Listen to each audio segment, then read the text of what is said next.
This is Retro Sports Radio. Visit RetroSeasons.com for more sports history. The New York Yankees faced the Detroit Tigers at Tiger Stadium for a Saturday afternoon game on June 1st, 1968. The Yankees were managed by Ralph Houck and had been struggling for their fourth consecutive season, having finished below 500 in 1965, 66, and 67. The Tigers came into this game hot with a 28-16 record and in first place with a 4-game lead in the American League. They were managed by Mayo Smith and were looking to keep the momentum going after narrowly missing out on the AL pennant in 1967 in a 3-team race with Baltimore and Minnesota. This audio recording is from the New York radio broadcast featuring announcers Phil Rizzuto, Jerry Coleman, and Frank Messer. Well, the fans settled back, and the happiest people in Detroit right now are the 15,000 to 18,000 youngsters that were afraid for a long time that they wouldn't see a ball game this afternoon. It is just a little bit brighter now than it was before. The rain has stopped. The clouds appear to be just a little bit higher than they were. The lights are on here at Tiger Stadium. The Yankees playing this game under the leadership of Frank Crosetti, Jim Turner, Whitey Ford, and Jim Hegan. Right now, as Crosetti came out around home plate, John Stevens stopped him. They had a bit of a conversation, and now Stevens is calling something down to first base umpire Kinnaman. Bill Monbouquette continues to throw out of the Yankee bullpen. Some remarks directed toward Monbouquette. He turned around. Whether he will be allowed to continue warming up, and I don't see why he should not be as the Yankees come to bat, but we will see. Manager Ralph Houck back east. Today attended the graduation of his 18-year-old son, Bobby, from prep school in Paulding, New York. And the first time in Ralph Houck's managerial career that he has missed a ball game. And for quite a while, it appeared that he would not miss one because we certainly thought that this one would be rained out. But they held off until the last minute, and now the rain has stopped. This series continues, weather permitting, with a doubleheader tomorrow afternoon.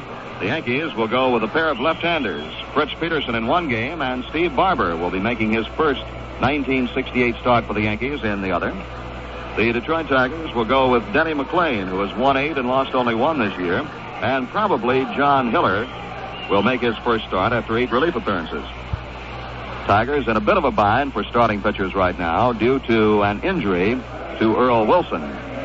Wilson, in a game on the West Coast, in covering first base on a play, jammed his foot, was on crutches for a few days thereafter. However, last night he was running very lightly in the outfield and is working himself back into condition, but of course he will have to miss this series. Horace Clarke steps in against Les Cain. Clarke batting .217. The big left-hander pumps and throws, and he has a fastball in for a strike. This game is underway. Cain bears a startling resemblance to Don Newcomb. Winds, kicks, and fires. Ground ball is spiked to the left side. Backhanded by Euler deep in the hole, but he has no throw. Horace Clarke, running hard, beats it out for a base hit. Euler got to the ball deep in the hole. As he backhanded it, he slipped just momentarily in a little muddy spot out there. However, the fact that he slipped did not affect the play. Clarke would have had it beaten even had he made a throw. So Clarke is on with a leadoff single to the infield, and Roy White, who is hitting .293, steps in.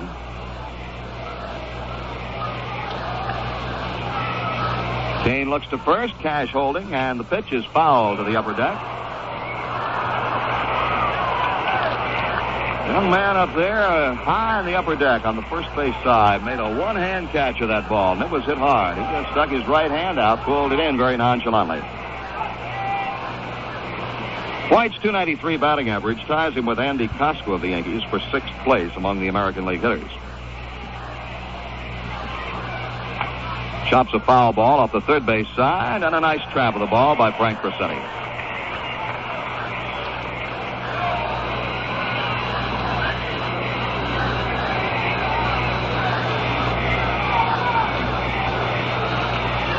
It is not a cold afternoon here in Detroit. Temperature in the mid-60s. Very little breeze blowing, but very damp. The look to first. 0-2 pitch to White. Chop toward the second baseman. Let's see if they go for two. Out at second. Oh, safe at second base, says Euler. Nobby is out at second base. Euler dropped the ball. Euler dropped the toss from second baseman McAuliffe, but umpire Russ Getz ruled that he dropped it after he had tagged the bag. I would have a feeling that if Mr. Houck were here, that would have brought a bit of a rhubarb. It did not look from here as if he had possession of the ball when he crossed the bag. But Getz says yes, so it's a fielder's choice. Clark is out at second, White on a fielder's choice. And now Mickey Mantle steps aboard.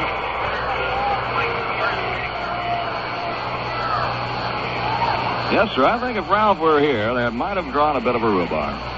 Here's Mantle batting .250, 6 home runs. Pitch to him, swung on and missed, strike one.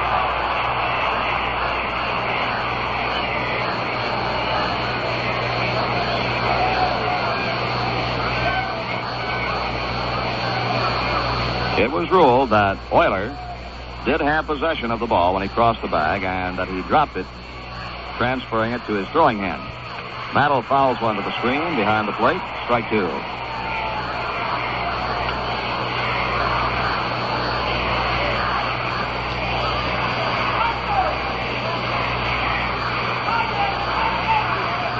Andy Costco kneeling on deck.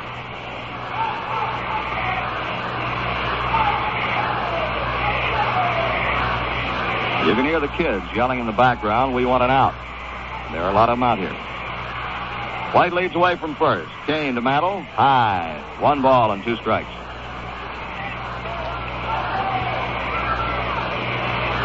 Leslie Cain is a big lad.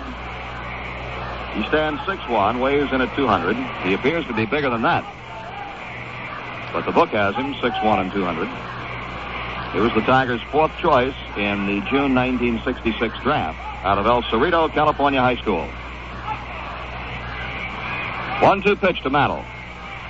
Foul back off the shin guards of catcher Bill Freehan.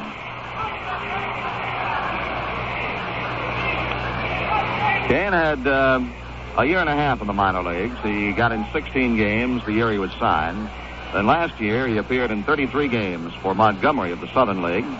Won 11, lost 13, and also pitched a no-hitter. His problem is control. 1-2 pitch to Mickey. Here it comes. Curve is inside. 2 balls, 2 strikes.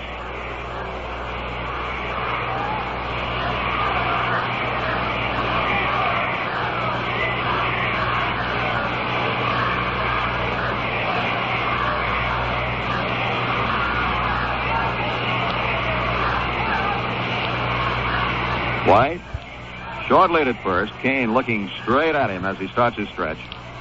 Pitch to Mickey. Hit right back through the box and into center field. Base hit. Let's see if White tries for third. He's on his way. And White makes it to third standing up. Center fielder Mickey Stanley came after that ball rather gingerly, which leads us to believe there is more water out there in that area of center field than it appears from here. Stanley sort of tiptoeing in. Did not charge the ball to try to make a play on White at third. And Mantle ripped it right back between the legs of the pitcher Les Cain. Single for Mickey. White at third. And the batter is Andy Costco. Costco hitting .293. The only other time Cain pitched against the Yankees, Costco tagged him for a home run.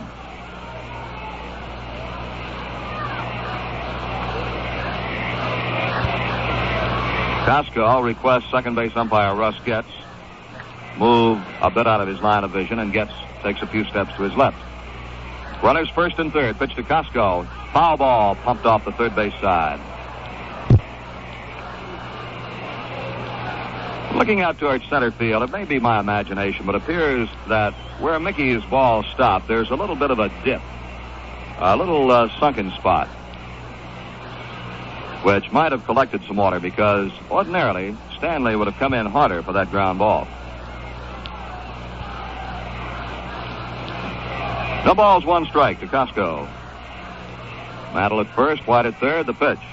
Check swing. Oh, he went around. Oh, Stevens said he went around, and Crosetti is upset. Crow calling something down from the third base coaching lines. And also Pepitone, who is on deck, is shouting at Stevens, and now the Yankee dugout gets on him. And Stevens, standing like a statue, staring straight over at the dugout, as if to say, now he warned somebody with a finger. Well, the Yankees have had two questionable calls now. Two-strike pitch coming to Costco. Foul tip.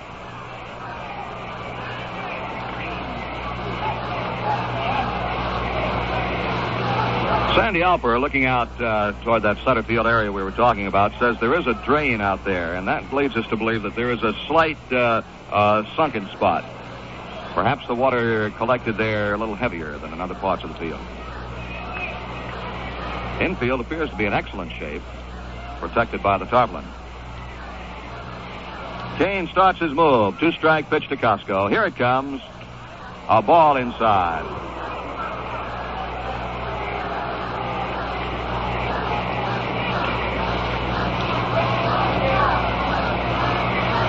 No score in our game, which got underway about 20 minutes late because of the rainfall.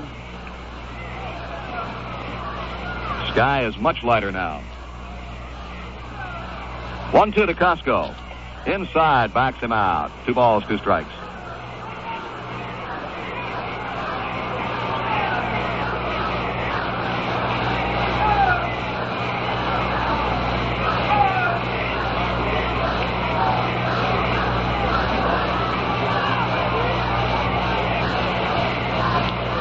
Mantle at first, White at third, 1 away. 2-2 pitch. Grounded down the third base line. White will score, and they won't have a play anywhere. All hands are safe. Slow roller down the third base line. Cain could not get to it in time. Neither could Don Wirt. Costco has an infield hit and a run batted in. The Yankees lead 1-0. Mantle stopped at second. Costco's 25th run batted in. Slow roller down third. They didn't make a throw on Costco. White running hard.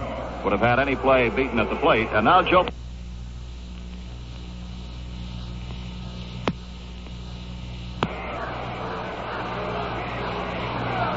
Cain looks back to second. Left-hander kicks and deals. Fast and low. Out of the mitt of Freehan, but he kept it right at his feet. No chance for the runners to move.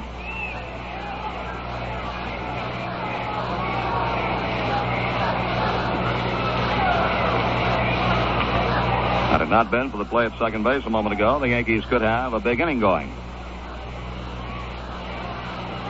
Pepitone looking down, trying to pick up the target set by Freehan. Pitches in the dirt in front of the plate and blocked by Freehan with his chest.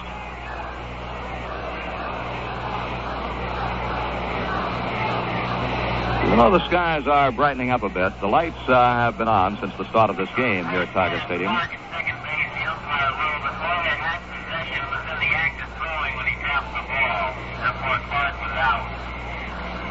All right, you may have heard the announcement now that just as we told you, Getz ruled that Euler was in possession of the ball on that play at second. Strike to Pepitone. 2 balls, 1 strike.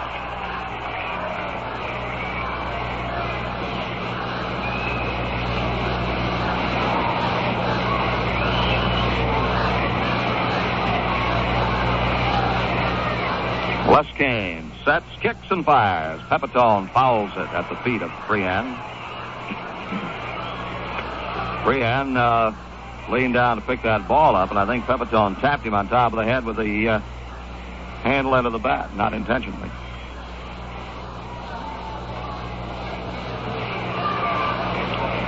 Two balls, 2 strikes to Pepe. Mantle at second, Costco at first. Here's the pitch. Check swing and a ball. Full count now, 3-2.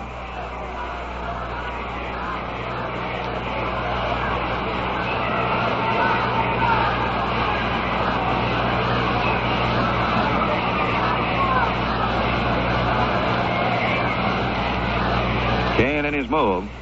3-2 pitch. Runners hold. Pepitone lines one to center field. Base hit. Let's see if Mano can score. And he's being waved around by the Crow. Throw goes to second base. Mickey scores, and the Yankees lead 2-0. That brings Mayo Smith out of the dugout, and as he comes out, he has started a right-hander, Pat Dobson, warming up in the bullpen. But the Yankees have jumped on Les Cain for 2 runs here in the first inning so far on 4 base hits. Pepitone's run batted in, his 11th of the year. Solid line drive to center. Ball hit by Clark was hit well, although it was stopped by the shortstop Euler. White's bouncer was not hit well. Mickey's single, a ground ball right through the legs of the pitcher, was well hit. Casco's ball was not well hit. He topped it, just dribbled it down the third base line. But that line drive by Pepitone was a solid frozen rope to center. Mayo Smith has had his say at the mound, walking back toward the dugout. I would doubt if he could make a pitching change right now because he has just had Dobson get up. And a few drops of rain start falling again, but not enough to interfere with this game. Tommy Tresh, the batter, hitting 153. Casco at second, Pepitone at first.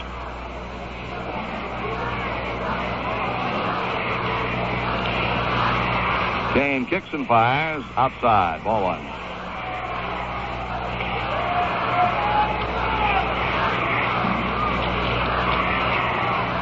Right-hander Pat Dobson trying to get loose in a hurry.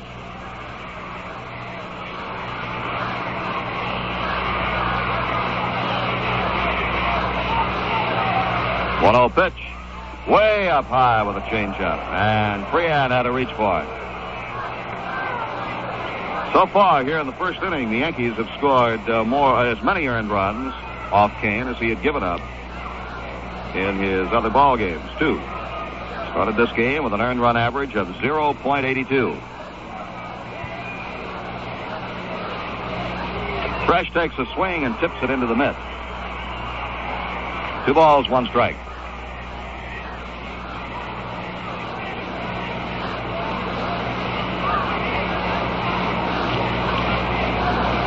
Out in the center field bleachers, a lot of fans have moved up to the very top and are huddling under the scoreboard to keep out of the rain. Makes a pretty good roof for him up there. 2-1 pitch to Tresh. Ground ball back through the box and on through to center field. Base hit. Casco waved around. He will score. Pepitone stops at second. And the Yankees lead 3-0. And that will be all for Sugar Cain.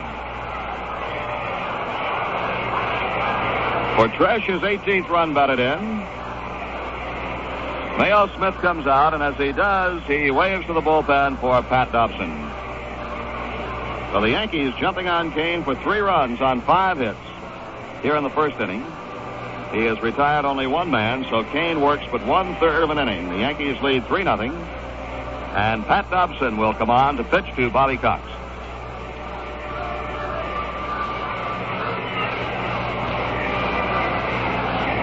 For Dobson, the appearance will be his 11th, all in relief. He has no record.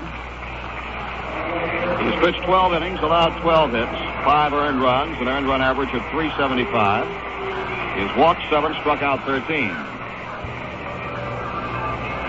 Dobson, as we recall, did not fare too well against the Yankees in New York. He relieved in the game that Cain started at Yankee Stadium, retired 1 man, gave up 1 run, 1 hit, and walked 1.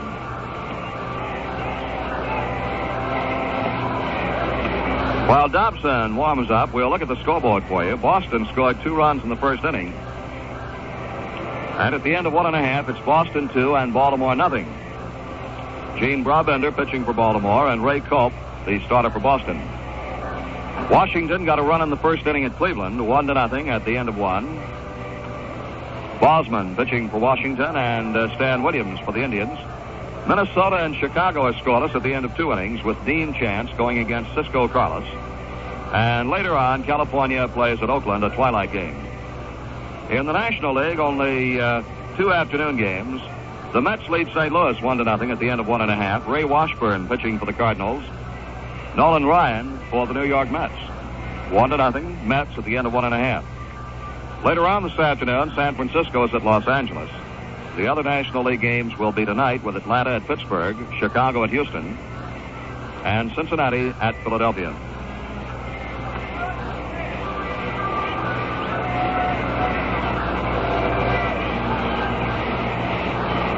Pat Dobson, a tall, slender right-hander, 6'3", 190 pounds, 26 years of age,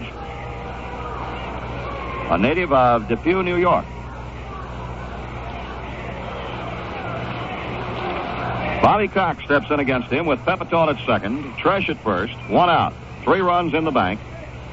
Cox batting .230 after having a single and a double in 3 official trips last night. Dobson, the set, the pitch. Strike with a breaking pitch over the outside corner.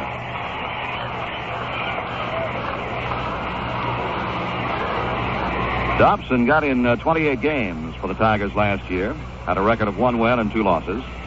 He was called up during the season from Toledo.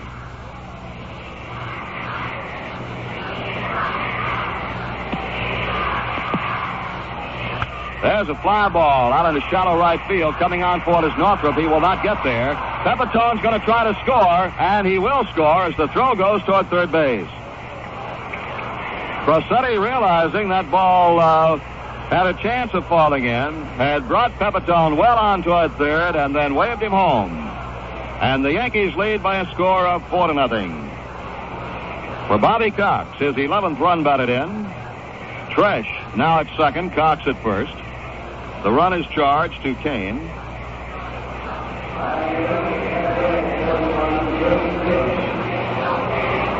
Now Jake Gibbs, the 8th Yankee to come up here in the first inning. Jake sat out last night's game in favor of Ellie Rodriguez against the southpaw Mickey Lolich. He is batting .238.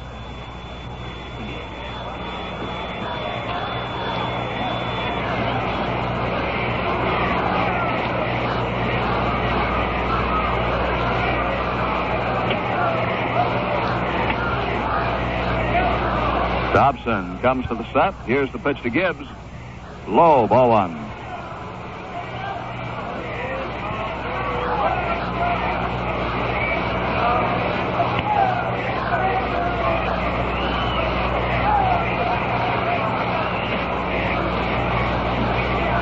To look back to second.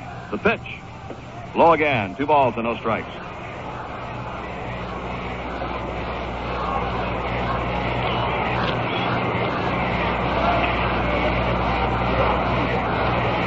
Yankees off to a 4-0 lead here in the first inning.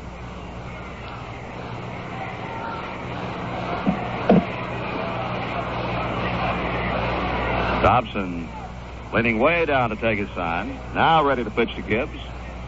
Here it comes. Swung on, high pop-up into shallow left. Back goes the shortstop Euler. In comes Horton. Euler falls down and Horton makes the catch.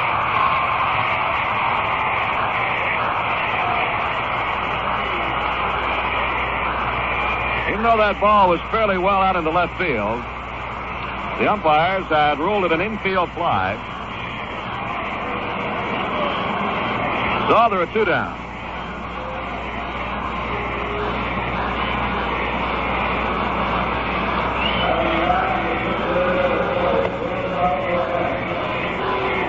Bill Monbouquette. Monbo has been up 20 times, has 3 base hits.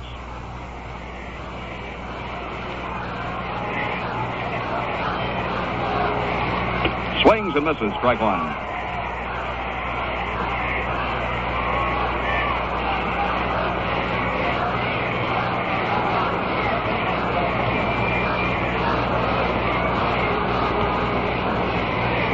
Yankees have batted around here in the first against Cain and Dobson. Pitch to Monbo. Swung on, ground ball back up the middle, but it is picked up by Euler. The shortstop, he tags second ahead of Gibbs, rather ahead of Cox, and the side is retired. But the Yankees score 4 runs on 6 base hits. There were no errors. 2 men are left on. At the end of 1/2 inning, the score is New York 4 and Detroit 0. Say, here's someone who knows baseball inside and out. The White Owl girl. Let me ask you, who's going to be the next Hall of Famer? Personally, I think it will be that pitcher who smokes White Owls. He has so much going for him. And then there's that other player, the catcher, the invincible man. He's always smoking one. Yeah, I really like that catcher, invincible man. But who's going to walk off with the most valuable player award this year? I'd vote for that outfielder. I forget his name, but you'd know him. He's a big Ranger fan. Why do you pick these ball players as standouts? Because they have such good taste. Anyone who smokes a White Owl has. It's the way White Owl ages the tobacco, mellows it to bring out that mild taste. One more thing. Do you have any advice for a budding ball player who wants to make it to the big leagues? I'd tell them to try White Owl. Find out why. You get a lot more from a White Owl than just smoke. Bill Monbouquette takes the mound with a 4-0 lead.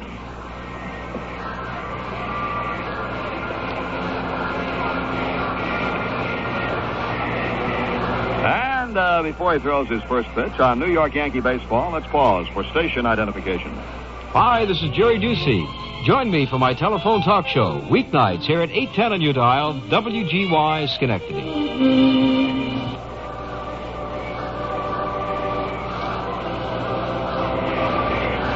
A reminder that this program, brought to you in cooperation with Sports Network, is authorized under rights granted by the New York Yankees solely for the entertainment of our audience. And any publication, reproduction, or other use of the descriptions and accounts of this game without the express consent of the New York Yankees is prohibited.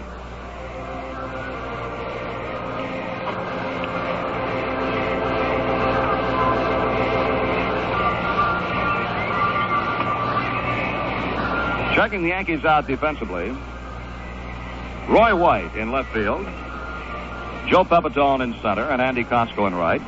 Around the infield, Bobby Cox at third, Tommy Tresh at shortstop, Horace Clark at second, Mickey Mantle at first. Jake Gibbs does the catching.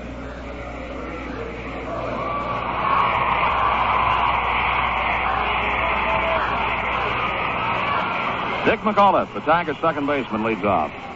He went 0 for 4 last night. McAuliffe is batting .205.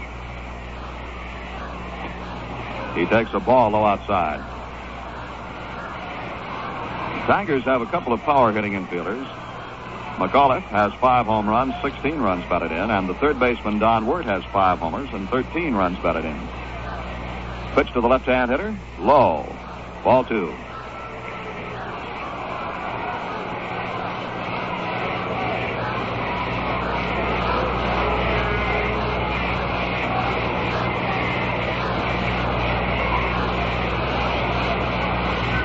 Monbouquette to the windup.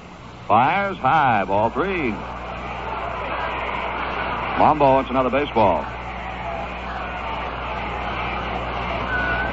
From the time Monbouquette finished his warm-up throws prior to the game, the time he took the mound was almost half an hour. The Yankees were at bat a long time. Here's the 3-0 pitch, and he lays it right in for a called strike.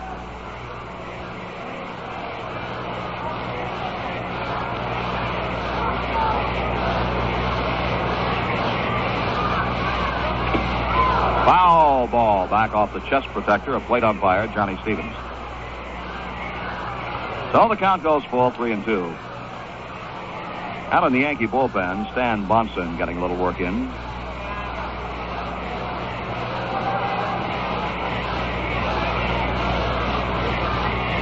Monbouquette ready with a 3-2 pitch to McAuliffe. And he struck him out swinging.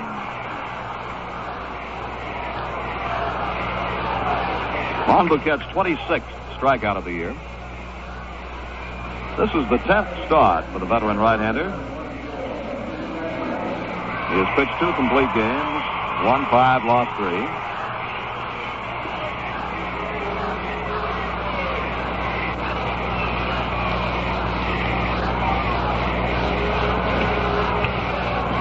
The next batter is Mickey Stanley, the center fielder, right-hand hitter, batting .243.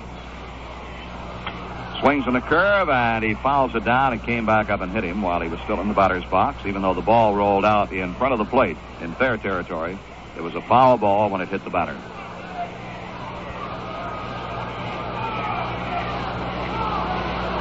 This is Monbouquette's second start against the Tigers.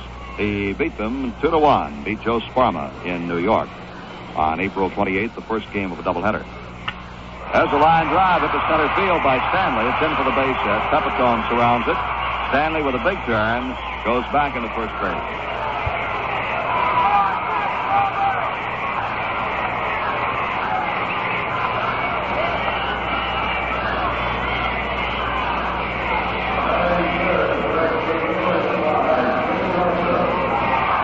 Now the right fielder, Jim Northrup. Northrup, left-hand hitter.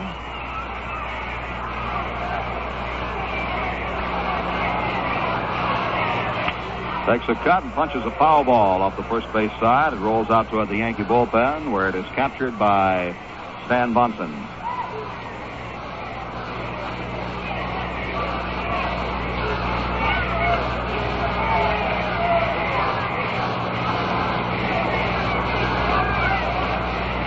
Monbouquette in the move, looks to first base. Mantle holding against Northrup, or rather against Stanley, and the pitch to Northrup is low for a ball, 1-1. Catcher Bill Freehan is waiting on deck. Yankees leading 4-0, bottom half of the first inning.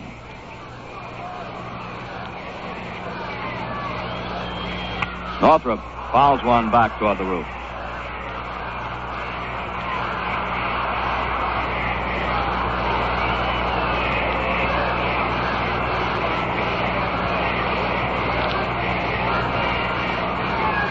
Talking about the youngsters here today, they're seated mainly out in the left field stands and in the center field stands and the right center field stands, upper and lower decks. Stanley at first, the pitch to Northrup, low, 2 balls and 2 strikes.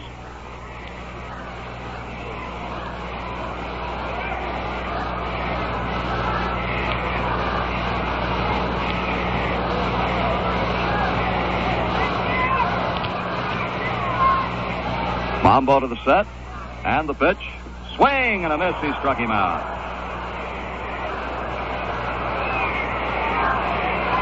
Strikeout number 2 for Monbouquette. And the batter will be the catcher, Bill Freehan.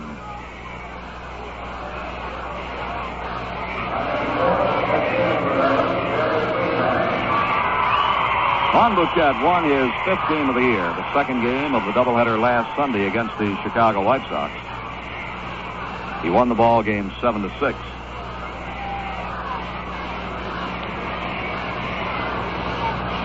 Bill Freehan, after the first pitch, lifts a high fly ball to center. Joe Pepitone is there, and Pepitone makes the catch to retire the side. No runs, 1 hit. There were no errors, and a man is left on. And at the end of 1, the score is the Yankees 4 and the Tigers 0.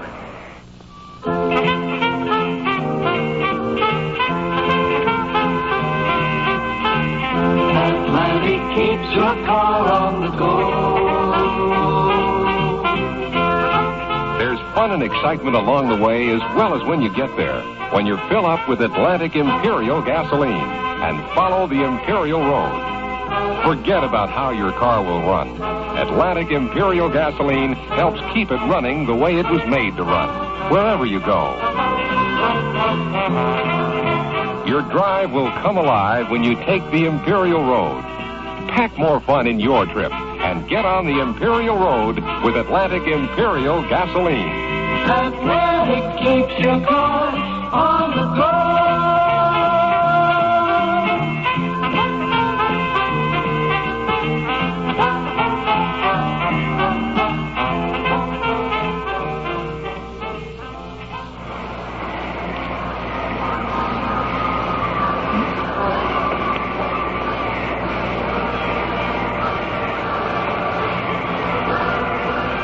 Dobson.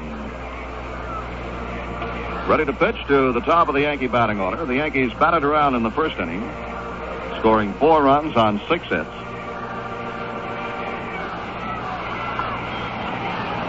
Horace Clark will lead off.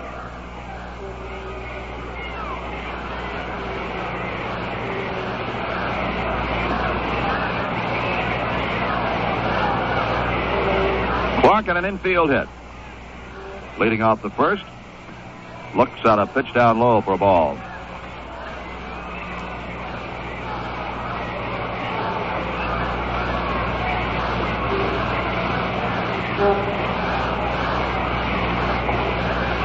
Dobson, right-hander, kicks and throws. Curveball is laced foul toward the seats on the left side.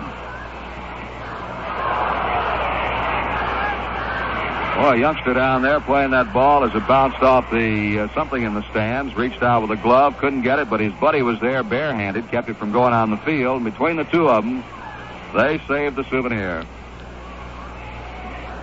1-1 pitch to Clark. Look out, Horace, right under his chin. 2 balls and 1 strike.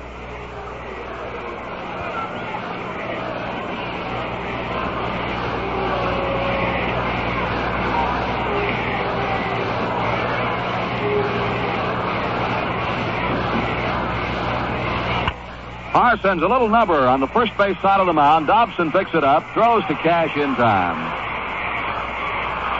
Dobson had to throw low and away from Cash to keep from hitting Clark in the back with his throws. He was right over by the baseline, but he got the throw there in time to retire Clark. 1 away. And it brings up Roy White. White forced Clark in the first inning after Horace let it off with a single.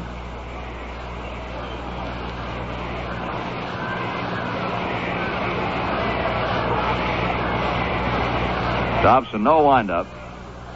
Rocks and throws, foul ball. Peeled back toward the screen. And the applause is for the usher who takes care of the baseballs down on the field. He's got a little stool behind the plate, back by the stands. He had to run for that one off the screen. 1 strike pitch to Clark. To White, high ball. 1-1. Roy way up on the bat handle. Chokes up about 3 inches or so.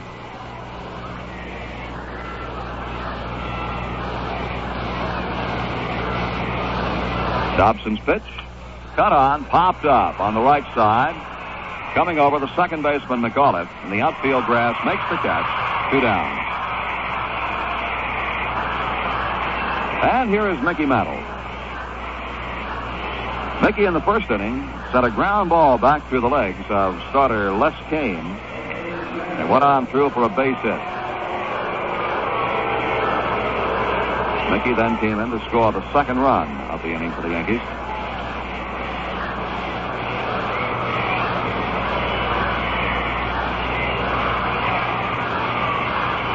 Dobson rocks and throws. Mantle takes a ball up high.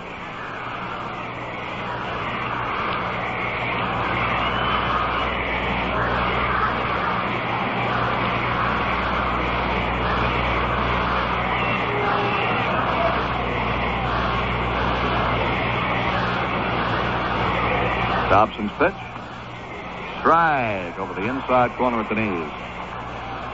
1-1 to Mantle.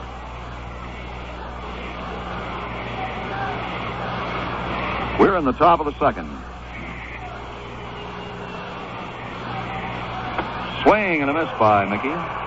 1 ball, 2 strikes. Yankees are leading 4-0. Start of the game delayed about, I'd say 20 minutes because of rain. And the Yankees had the big top half of the first when they batted around. 1-2 pitch. Low. 2 balls, 2 strikes.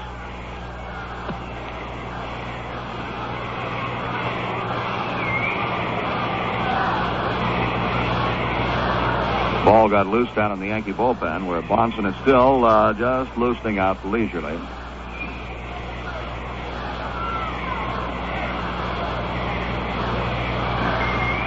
Ellie Rodriguez is warming him up down there.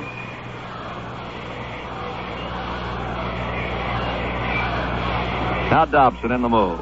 2-2 to Mantle. High fly ball out into shallow right. Backing off second baseman McAuliffe. Coming in Northrup. It's McAuliffe all the way, and he puts it away to retire the side. So the Yankees, after batting around in the first, go out in order here in the second. And at the end of 1.5 innings, the score is New York 4, Detroit nothing.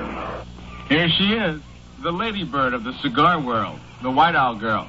There's so many White Owl men up here.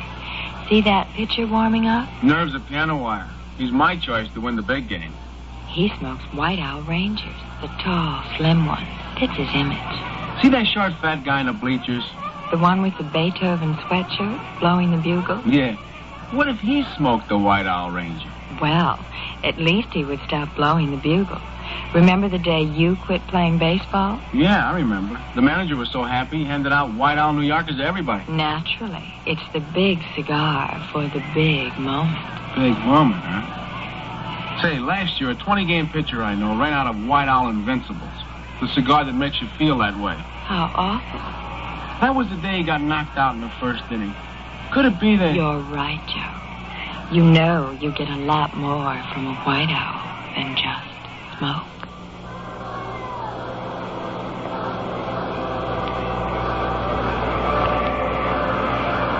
Boston holds a 2-0 lead over Baltimore in the fourth inning. Washington leading Cleveland 1-0 in the fourth. Minnesota and Chicago scoreless in the fourth inning. So, some of the upper echelon clubs like the Orioles, the Tigers, and the Indians at the moment are in trouble. Here is Willie Horton to lead off the bottom half of the second. Willie was the big show for the Tigers last night. His home run, 14th of the year, off Stottlemyre, won the game for Detroit 1-0. He takes a strike from Monbouquette.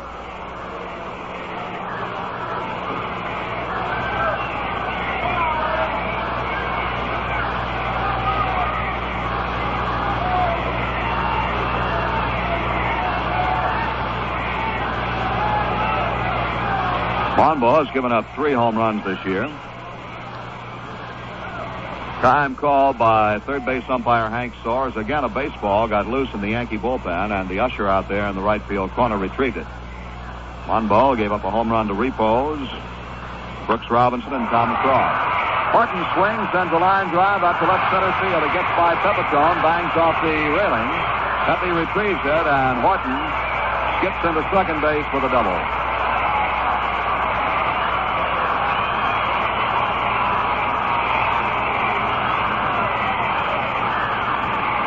Line drive up the alley in left center.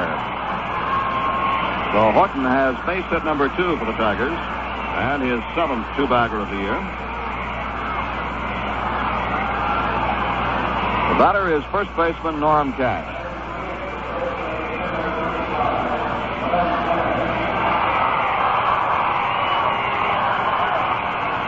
Cash is hitting 161. He had a hit last night. He went 1 for 3.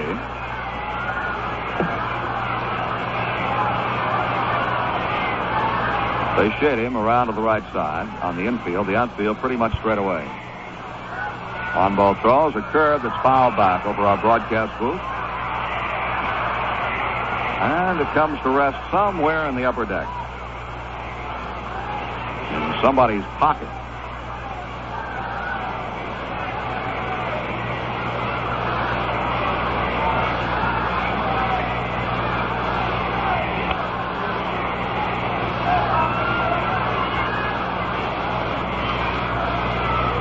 The look for Horton at second. Monbouquette brings the hands together. The pitch.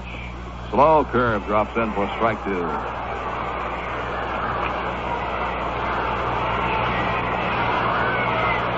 Our broadcast booth here at Tiger Stadium almost hangs out over the plate. We're just off the third base side of the plate. 2-strike pitch. Outside. Trying to get Cash to reach for one.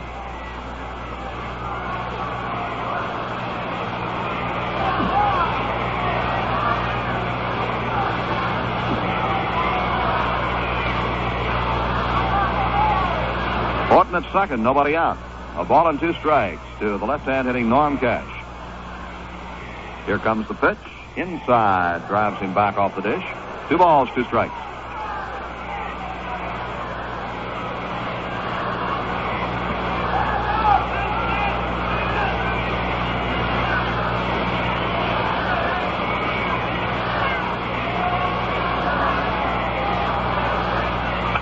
Check swing, ground ball foul off the third base side. Cash was trying to fade away from an inside pitch, made contact down on the handle of the bat, and rolled it foul off third.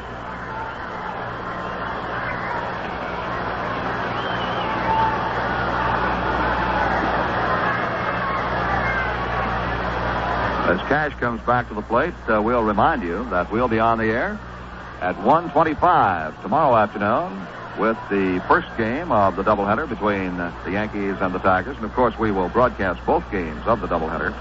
Airtime for the first one, though, is 1:25. 2 balls, 2 strikes to Cash.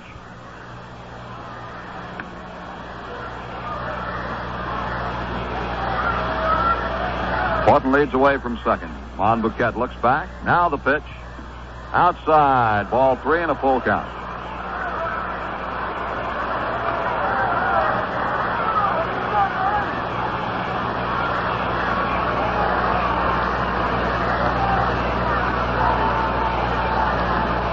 Cash, with a 161 batting average, has hit 2 home runs. He has only 7 runs batted in.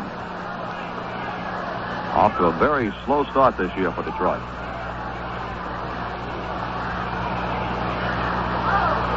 Monbouquette straddles the rubber. Uses his left hand to flick away the perspiration. Takes it out of his glove. Doesn't want to be charged for the ball by putting the right hand up that way.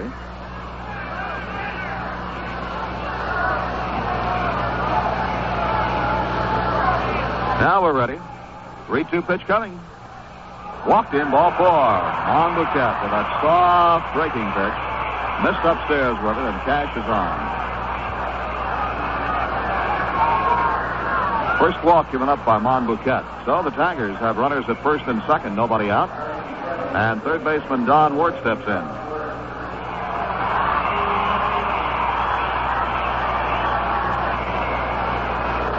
This day and time, it is not common to see a couple of pretty good power hitters in an infield, but the Tigers, as we said earlier, have them in McAuliffe and Wirt. Both of whom can hit the home run ball. The pitch to Wirt.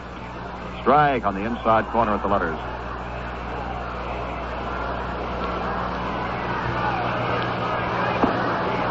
Ray Euler is out on deck.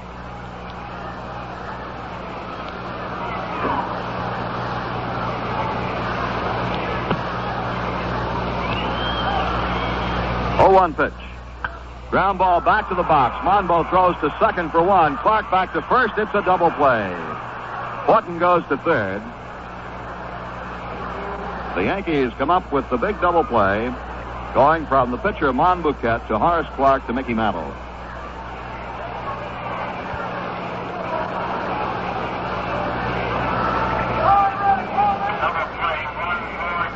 Horton at third. 2 outs, and Ray Euler, the shortstop, steps in. Euler is a 167 hitter. 1 home run, 8 runs batted in. He chokes well up on the bat handle. Right-hand swinger. Swings in the first pitch, ground ball to third. Bobby Cox has it, makes his throw to Mickey in plenty of time to retire the side. So a big threat by the Tigers, but Monbouquette worked himself out of it. No runs. 1 hit, no errors, and 1 man is left on base. At the end of 2 innings, the score, the Yankees 4 and the Tigers nothing. We got a case of Dodge fever, hotter than a pepper sprout. We've been talking about Charger ever since the car came out. I'm going with Charger. I'm gonna make my move. Yeah, I'm going with Charger. Now you're in the groove. When I drive in my Charger, people gonna stop and stare. You're in the lead with the state new breed. It's a shakedown everywhere. Yeah, so Dodge Charger. And watch the cheetah grow. Well, I'm going with Charger. That's the way to go. We got a case of Dodge fever, hotter than a pepper sprout.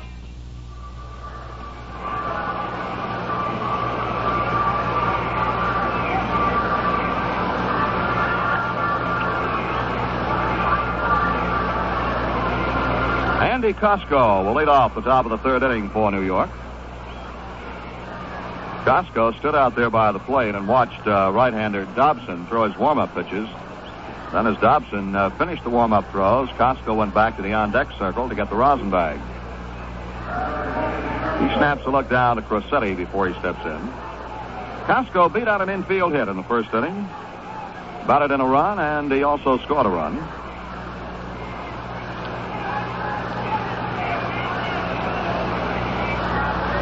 Yankees lead 4-0.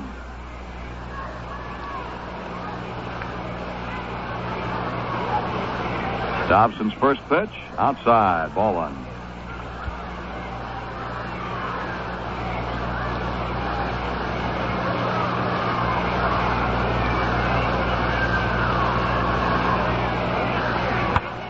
There's a ground ball slowly hit to the first base side of the mound. It's a race between Dobson and Costco, and Dobson beats him. Ball was hit slowly to the first base side of the mound. Norm Cash had swung over to play the ball. Pat Dobson fielded it, though, and with nobody covering first, he had to race Costco for the bag, but Dobson got there first. So there's one out, and the batter will be Joe Pepitone. Plate umpire Johnny Stevens calls for the baseball. Looks it over, rubs it up, now decides that it is not playable anymore.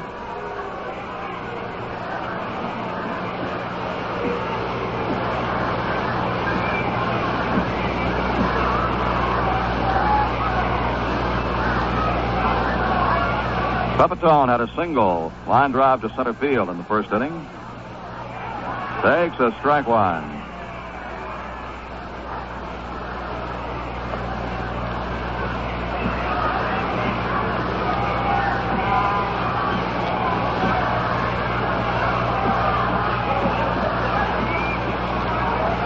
Dobson throws low. 1 ball, 1 strike. Boston in the 5th inning leads Baltimore 3-1. In the 5th inning at Cleveland, the Senators 2, the Indians nothing. Pitches downstairs. 2 balls, a strike. Twins and the White Sox are in the 5th inning, scoreless. Here's the 2-1 to Joe Pepitone. Low again, ball 3.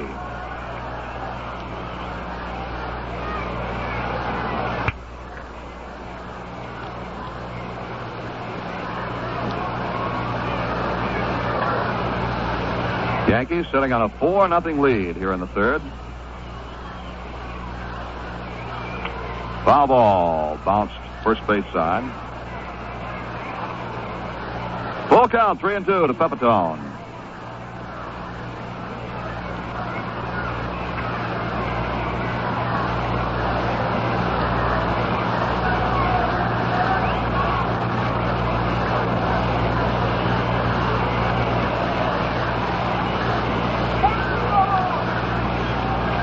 Dobson works over the rosin bag.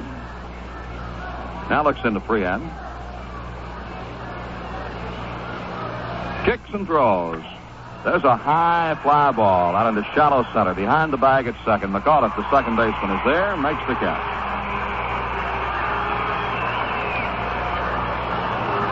Pepitone flies out to McAuliffe. 2 down. The batter is Tommy Tresh.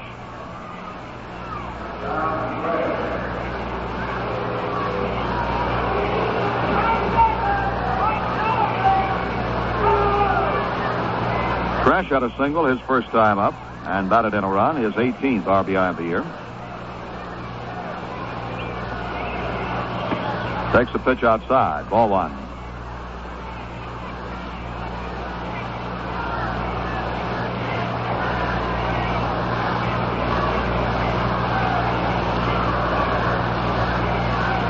Dobson deals. A strike is called on a breaking pitch.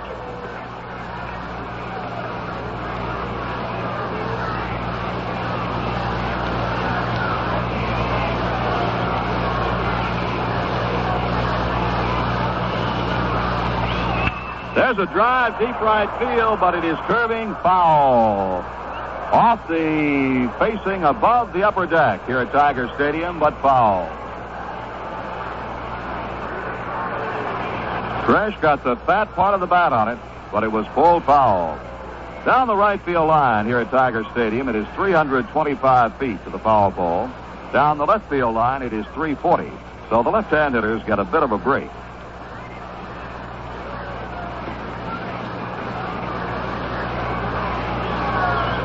One ball, two strikes to Tresh. Fastball struck him out swinging. 3 up, 3 down go the Yankees for the second inning in a row against Pat Dobson. And now at the end of 2.5, the score is New York 4, Detroit nothing. Vacations needn't be a once-a-year treat. Atlantic's free weekender tour guides help you make any weekend an exciting one, or 2-day vacation for the whole family. They plan the whole trip for you, tell you where to go, what to see, and how to get there. And even places you may have visited before take on new interest and excitement because the tour guides tell you what to look for, point out historical facts, and give you other fascinating information.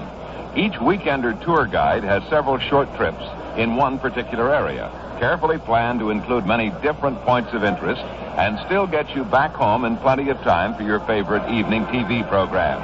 Just ask any Atlantic dealer for your copy. Then let him fill your tank with Atlantic Imperial, the clean carburetor gasoline. Then you'll be on the Imperial Road to family fun with a gasoline that cleans the throttle plate area of your carburetor as you drive.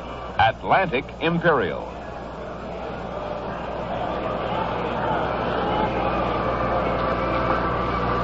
On New York Yankee baseball, let's pause for station identification. Join me, Bill Edwardson, weekday mornings, 7 to 10. Here on WGY 810 on your dial, Schenectady.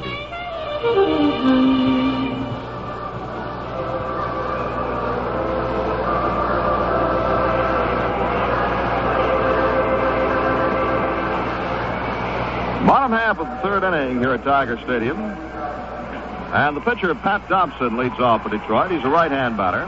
Looks at the first pitch for a called strike.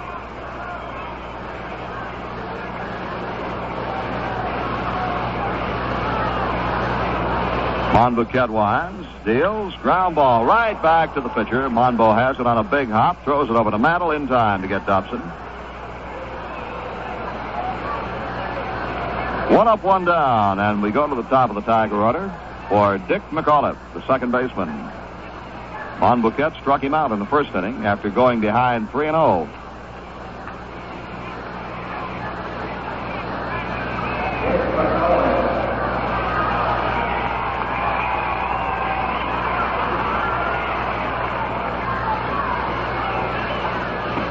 Strike on the outside corner. Bobby Cox is pulled in on the grass at third against the left-hand hitting McAuliffe. Tresh at short fades way around toward the bag. Clark plays him deep and over to the hole. Next pitch, outside. 1 ball, 1 strike. The outfield plays McAuliffe almost straight away, although Pepitone in center is fairly shallow. There's a foul ball back toward the upper deck. For a second or two, Jake Gibbs and plate umpire Johnny Stevens looked like they were going to dance down there. Gibbs wanted to come back for that one. Stevens didn't give ground because he realized it was well out of play.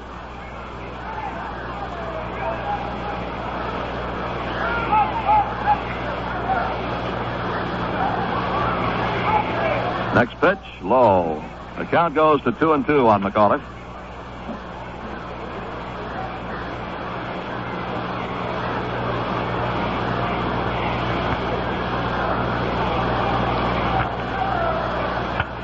He reaches out and lines a base hit to left field. Roy White charging in quickly. McAuliffe makes a big swing around first and goes back. So a single for McAuliffe and the Tigers' third hit of the game.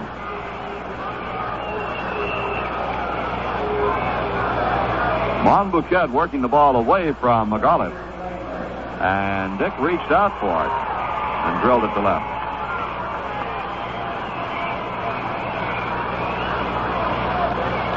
Now Mickey Stanley, who had a single to center field his first time up.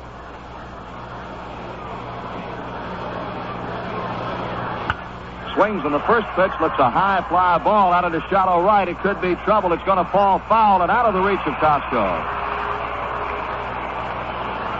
That ball was way up in the air. Horace Clark and Andy Costco both running for it, but neither one could reach it, and it fell foul.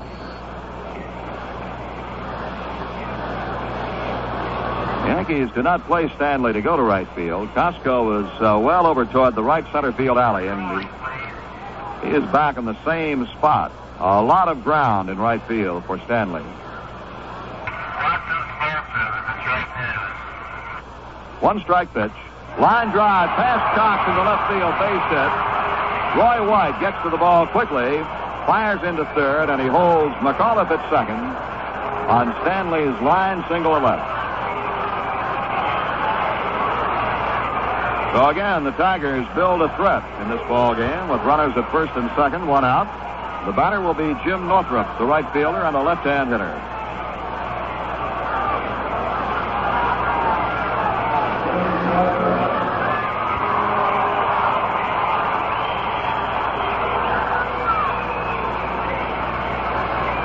Northrup hitting about his own level, 250. That is just about his career total, but he's way ahead of his home run pace of prior years. He takes the ball up high. The Tigers have found some unexpected power. Northrup has hit 7 home runs already this year. His best year for homers with Detroit in 1966, he hit 16 all year. So he's keeping his average level and well ahead of his long ball pace. Monbo checks second for McAuliffe. The pitch to Northrup. There's a fly ball out into center field. Pepitone moves back, gets under it. McAuliffe tags up at second base. Pepitone makes the catch. Both runners are going. Throw comes into second, but not in time. McAuliffe goes to third, and Stanley into second base after the catch in deep center field.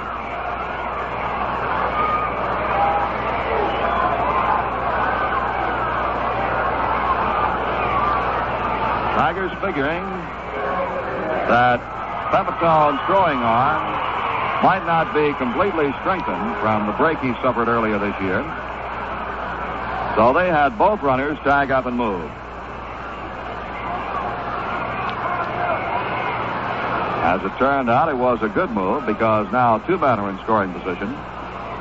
There are 2 outs, and the batter is Bill Freehan.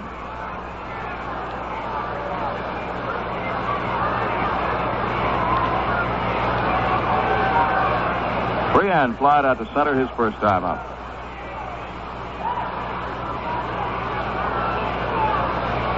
Full windup by Monbo. The pitch. Over but low, ball 1.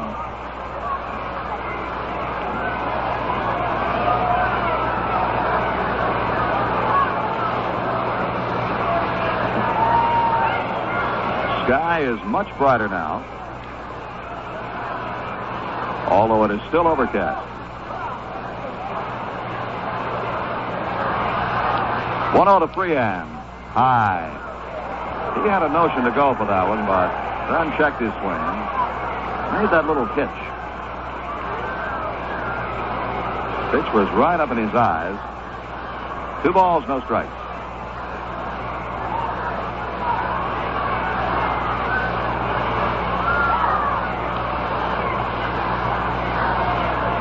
Freehan right now is hitting above his career average, 280. Pitch to him. Line drive to left field. They get 2 runs in. 1 scores. Here's Roy White. Throw toward the plate. Stanley scores. Tigers get 2.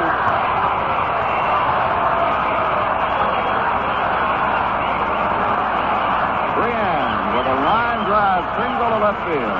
Brings home McAuliffe and Stanley. So now you see the value of tagging up after the fly ball hit by Northrup. It resulted in 2 runs instead of just 1 for the Tigers. Freehan has his 27th and 28th runs batted in of the year. The Yankees are leading 4-2. The batter will be Willie Horton, who doubled his first time up.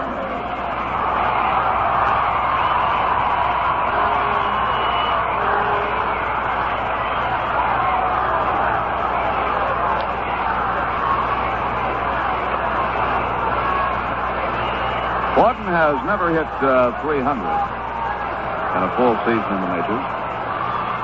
Fouls the pitch back.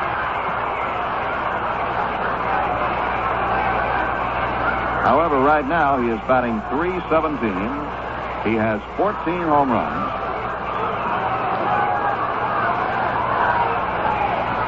His best year in the majors so far has been 1965 when he hit .273.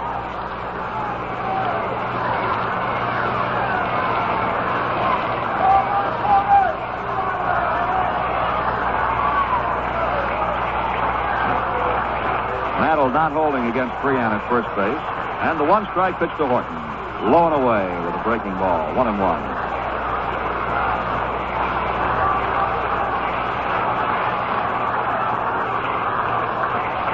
Horton missed 43 games last year with injuries to his Achilles tendon. Had an operation after the season and now is just about sound again.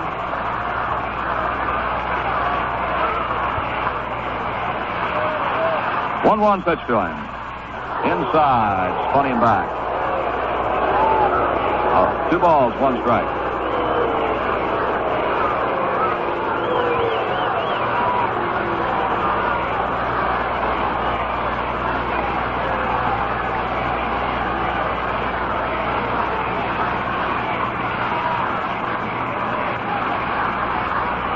Monbouquette starts the move, checks Freehan, deals the plate, foul ball back to the base of the screen. 2-2.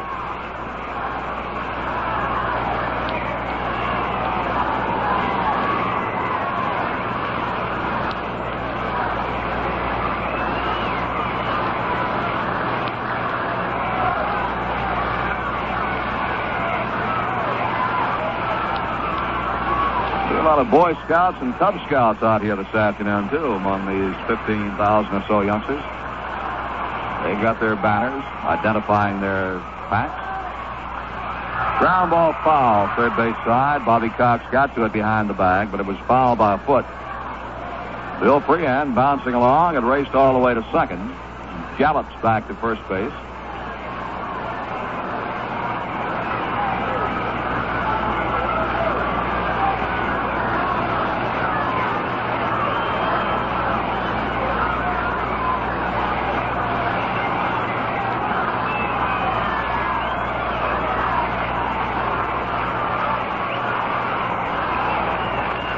Two and two. The count to Horton. Here's the pitch. Popped up on the right side. Mantle backing off. Clark coming over. Who's it going to be? Clark calls for it and makes the catch just inside the foul line to retire Horton and the Tigers. But Detroit comes up with 2 runs. On 3 base hits, there were no Yankee errors and 1 man is left on. So at the end of 3 full innings, the score is New York 4 and Detroit 2.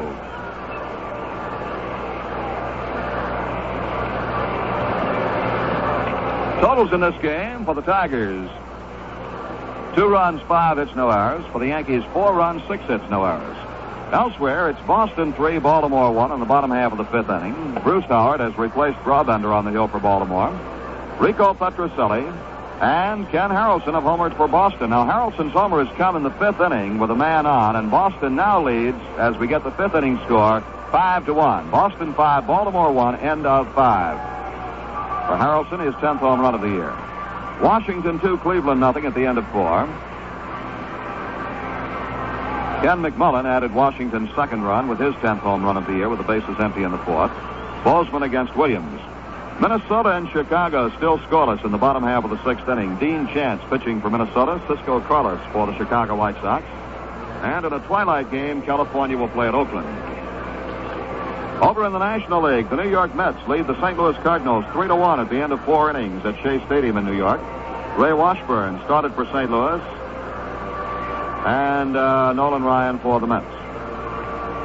That is the only National League game underway. Later this afternoon, San Francisco plays at Los Angeles, and tonight, Atlanta at Pittsburgh, Chicago at Houston, and Cincinnati at Philadelphia to round out the schedule. 4-2, Yankees lead end of 3. We go to the top of the 4th. Bobby Cox will lead it off. Cox had a hit and a run batted in the 1st inning. Takes an inside pitch for a ball 1. Dobson has now faced the side. Cox was the first man to bat against him. Down low, ball one.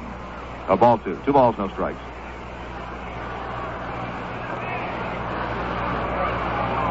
Les Cain started for Detroit.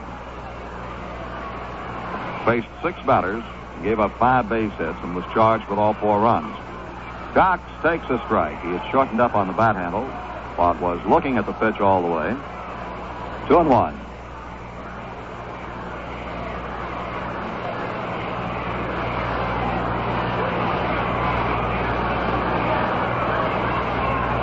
After the base hit by Cox, Dobson retired 8 men in a row. High pop-up near the mound. Coming in, the second baseman, McLain, on the infield grass, makes the catch. So Dobson has now retired 9 in a row,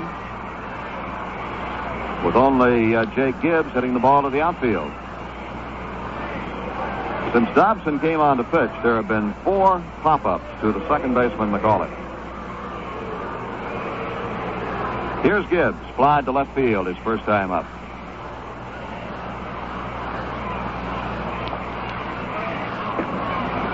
Ball 1 down low. Even though that ball was caught by the left fielder, Horton, it was not deep. Very shallow in left field. In fact, so shallow that the umpires had ruled it an infield fly. 1-0 to him. Swing and a miss. 1 ball, 1 strike.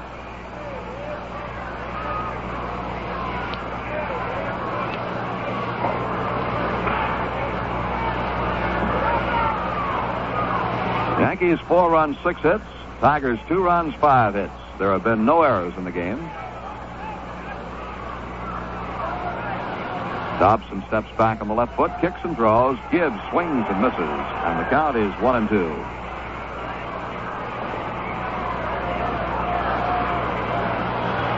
You look down there and see Gibbs and Freehan standing there at the plate. 2 good football players in their college days. Gibbs at Ole Miss, Freehan at Michigan. Freehan only played a couple of years, though. He signed a baseball contract after his sophomore year.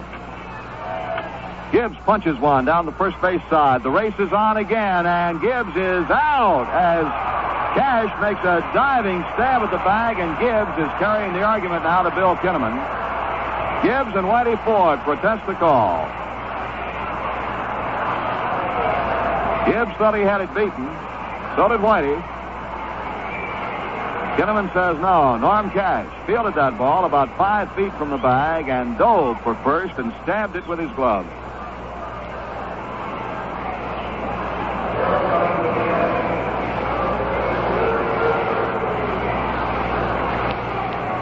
Two down, and Bill Monbouquette steps in at the plate. Takes time first to knock the mud out of his cleats with the barrel end of the bat.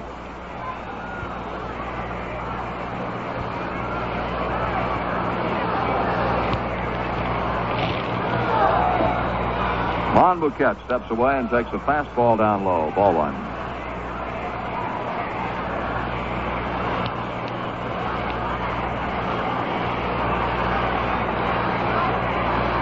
Dobson's next pitch. Strike at the knees on the outside corner.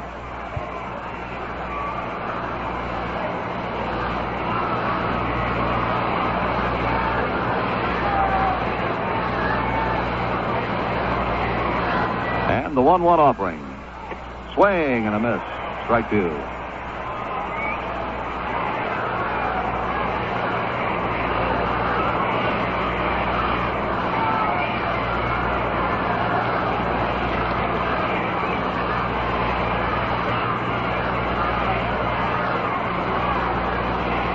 Dobson rocks and throws. Monbo fouls one back into the upper deck behind the plate.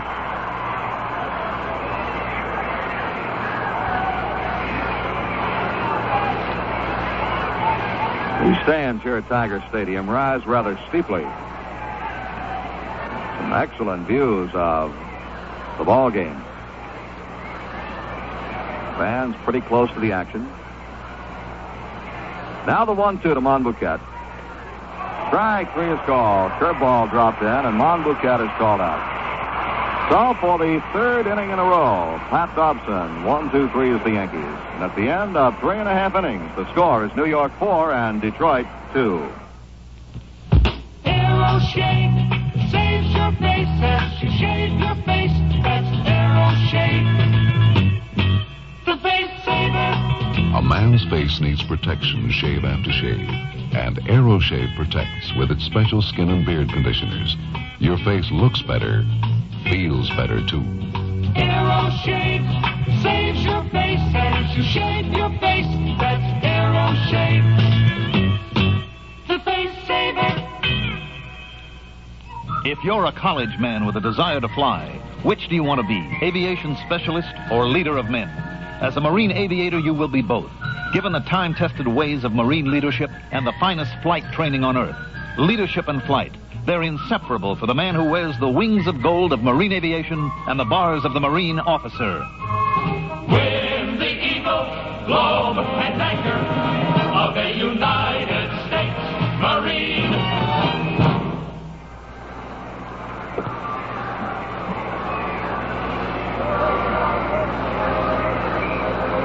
Well, Pat Dobson has displayed some excellent pitching since coming on in relief of Les Cain. The Yankees have not been able to touch him. Meanwhile, the Tigers have been pecking away at the 4-0 lead. It is now 4-2 New York.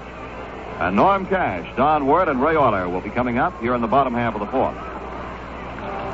Cash, the first baseman, drew a walk his first time up.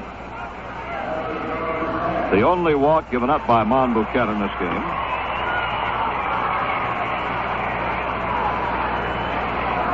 That's about par for Monbouquette, one walk a ball game.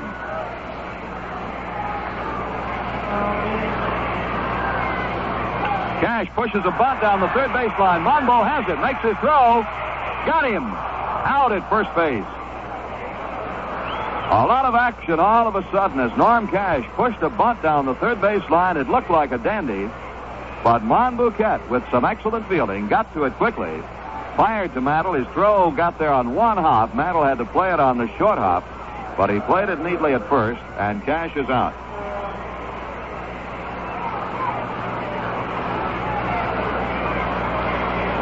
And now Don Wirth. Wirth bounced into a double play in the second inning. He takes a strike. Hey, the big man's at it again. He started off the month of June with a home run. We're talking about Frank Howard, who just hit his 20th for the Senators in the sixth inning at Cleveland to give Washington now a 3-1 lead. Wirth leans away from a high pitch. 1 ball, 1 strike.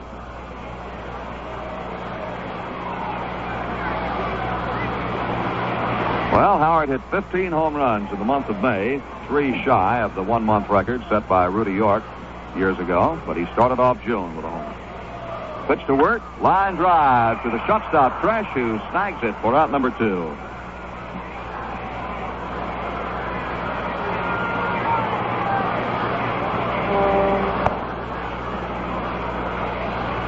down and nobody on, and here is Ray Orler. His first time up, he grounded out to Bobby Cox, and that ground ball ended a Tiger threat in the second.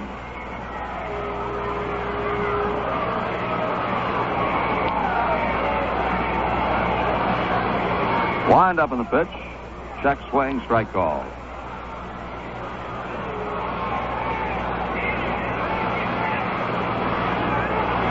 You hear first base coach Wally Moses shouting down, "Hang in there, Ray."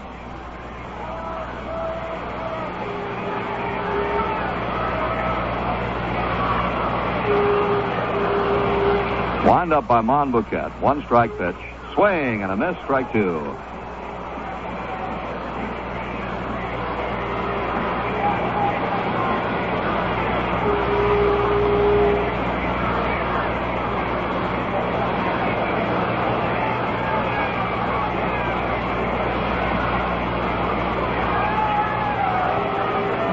O2 offering, outside, try to make him bite. A ball and 2 strikes.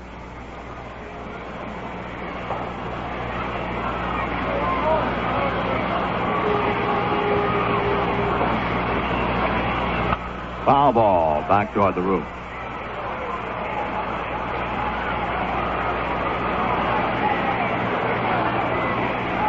Figure Ray Orler is good for about 1 home run a year, and he's already hit his homer for this year. He had 1 last year, 1 the year before.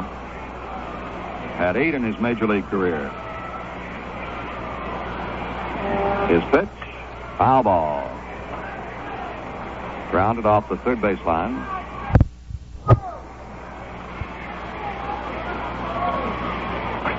And ball bounced off the railing in front of the seats back to Bobby Cox, and he wasn't sure what to do with it.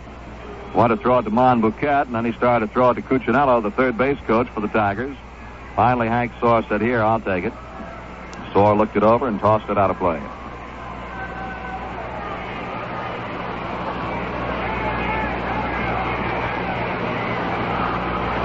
One-two pitch coming. Threw his bat at it, popped it up on the right side. Mickey Mantle calling for it. The Mick under it, makes the catch over his head, and the side is retired. So Monbo, for the first time in the game, gets the Tigers out in order. And at the end of 4, the score, the Yankees 4 and the Tigers 2.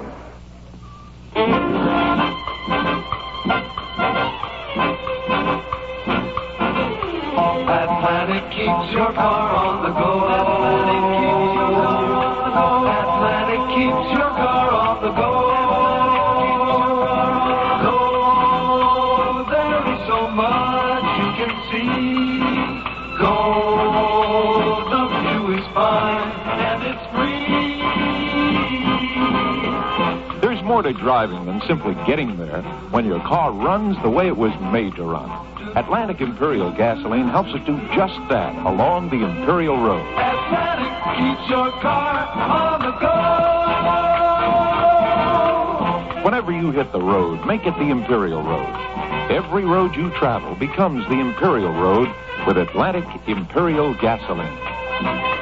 Atlantic keeps your car on the go.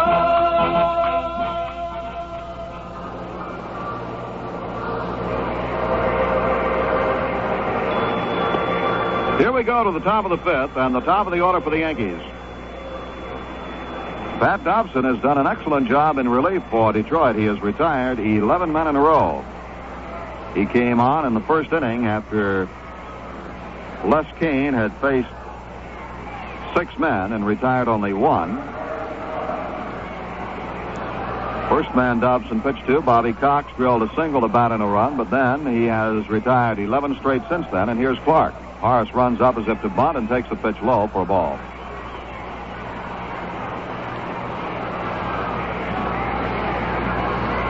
And in those 11 men retired, 4 of them have popped up to the second baseman, and only Jake Gibbs has punched the ball out of the infield. Dobson throws, curveball, swung on and missed. 1 ball, 1 strike.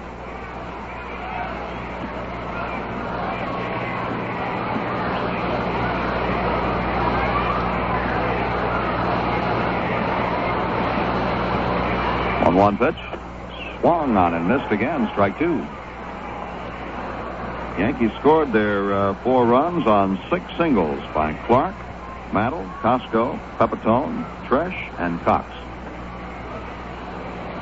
1-2 deal. Strike 3 is called. Third strikeout for Pat Dobson.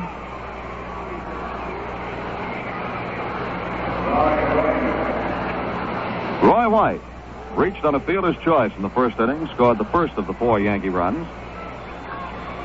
Then in the second inning, he popped up.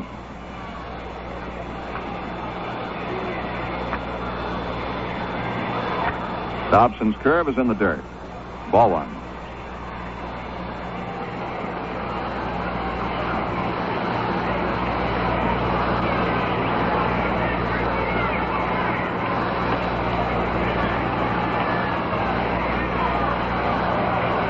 Next pitch.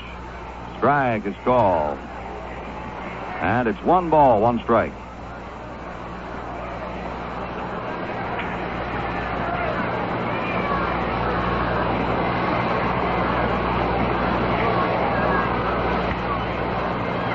Foul ball back to the screen on a fastball. A ball and 2 strikes to Roy White.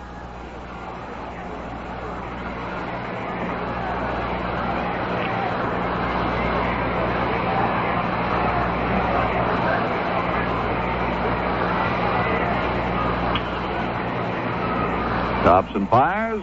High. 2-2. Manager Mayo Smith a little bit strapped for starting pitchers right now with Earl Wilson up with a lame foot. Maybe getting an eyefall with this Pat Dobson out there. This is, I'm sure, the farthest he's gone this year. He pitched only 12 innings in 10 appearances before this game. He may be eyeing him as a starter. 2-2. Check, swing, and a foul tip is caught by Freehan. Strike 3.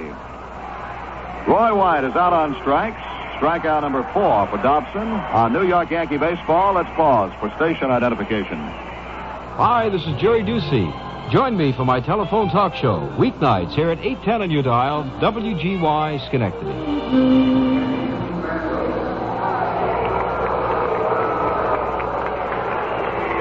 Mickey Mantle, the batter. Mick is 1 for 2. Scored 1 run. Takes the curve for a call, strike 1.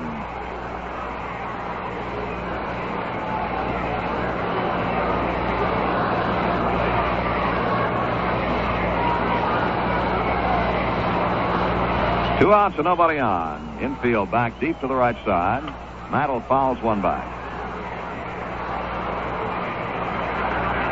Dick McAuliffe, the second baseman, plays Mantle about, I'd say 5 or 6 feet back in the grass. Very, very deep. The Tigers do not overshift the infield on Mickey. They leave Euler, the shortstop, over on the third base side of second. Outfield gives up both foul lines, playing him as a straightaway hitter. He pops one high in the air on the left side, chasing it. Don Wirth, the third baseman, and he cannot get it. Ball fell in front of him. He may have got a glove on it. He had his back to the plate when he started running for that one. And when the ball came down, his back was still to the plate. There will be no error. It's no play.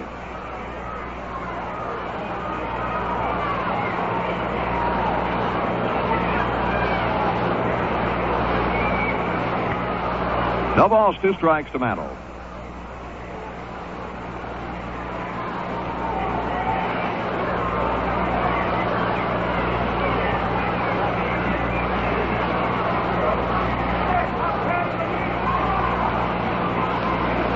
Dobson ready. Here it comes.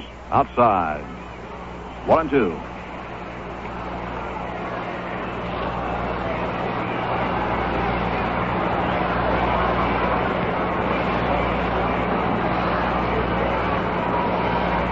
With all the youngsters out here today, constant chatter in the background.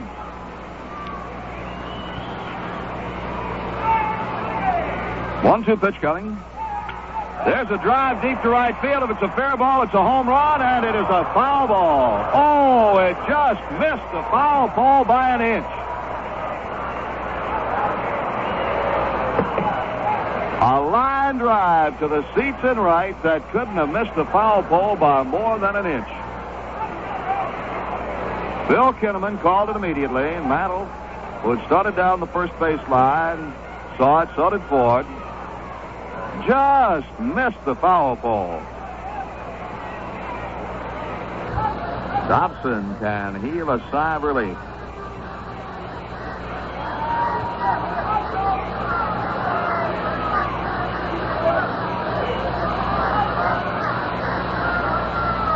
Again, the 1-2 pitch. In the dirt this time. 2 balls and 2 strikes. From our vantage point, we look right down the first base and right field line.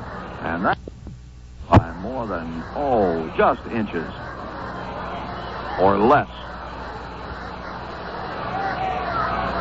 2-2 pitch.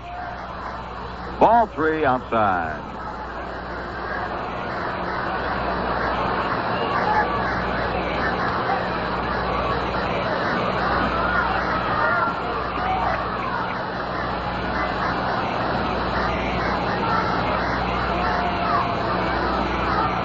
Two pitch coming. Mickey swings and misses, strike 3. Pat Dobson strikes out the side. He now has 5 strikeouts in the game. The Yankees go 3 up, 3 down. And at the end of 4.5 innings, the score is New York 4, Detroit 2.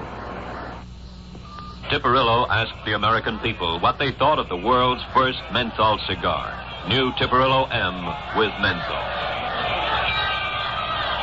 Pardon me, Punchy. I'd like a great fighter's opinion. How do you think a menthol cigar sounds? A menthol cigar?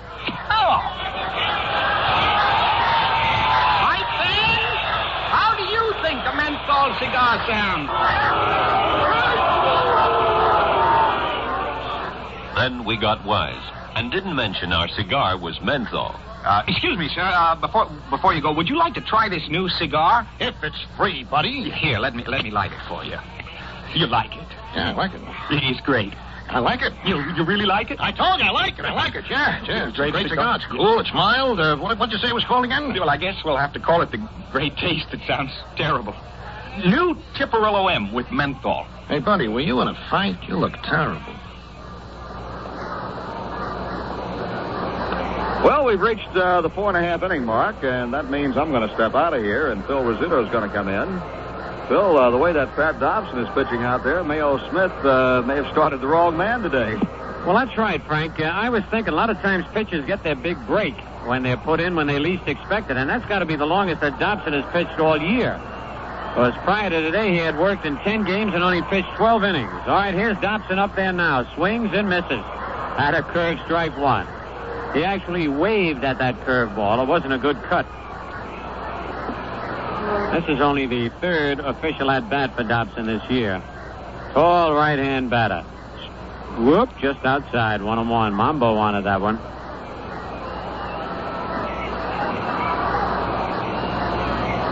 On deck, Dick McAuliffe.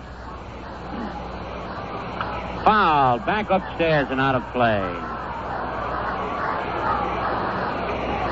1-2 the count. Yankees picked up all 4 runs in the first inning. And as a matter of fact, picked up all 6 of their base hits that they have in the game in the first inning. Dobson had retired the last 14 men in a row. Curve, ground ball in the hole, base hit to left field for Dobson. He looked real bad on one curveball and then hit that curve for a single to left. And that's the 6th hit for Detroit.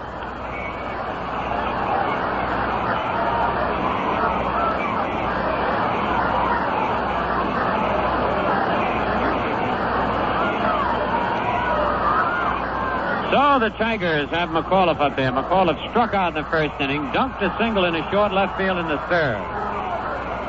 Dick has scored 1 run in the ball game.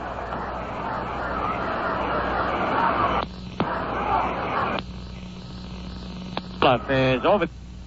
Strike one call. Never thought we'd play this ball game today the way it rained. Rained all morning and just up till game time and then suddenly stopped. The pitch. Strike 2. Both pitches over the outside part of the plate. Nothing in 2. Time is called. A rubber ball was thrown out. Pepitone picks it up, throws in the infield. Actually, it looks like more like a softball.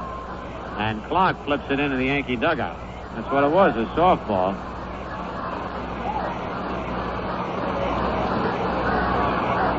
Yankees lead 4-2 in the bottom of the 5th. Dobson leading off first. Pitch to McAuliffe outside. Slow curveball, 1-2. Mets are leading the Cardinals 4-1 in the 6th inning.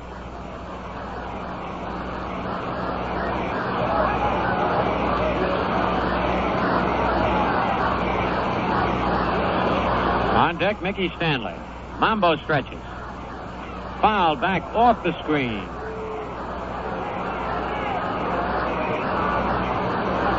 Still 1-2.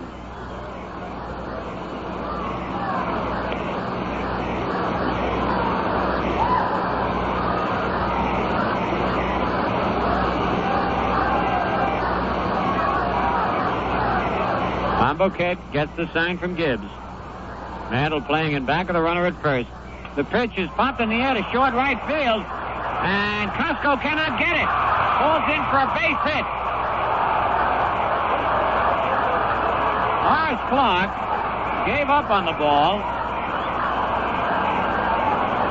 And McAuliffe just flooped it in a short right field.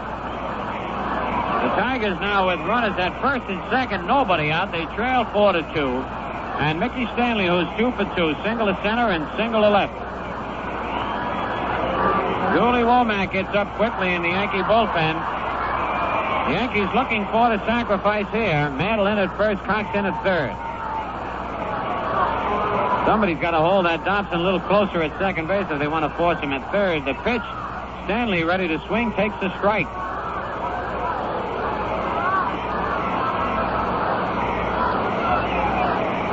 Tony Cuccinello coaching at third, giving the signs. Wally Moses at first.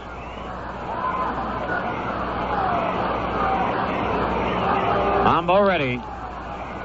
Stanley squares, bunts the ball up. Beauty down to first base.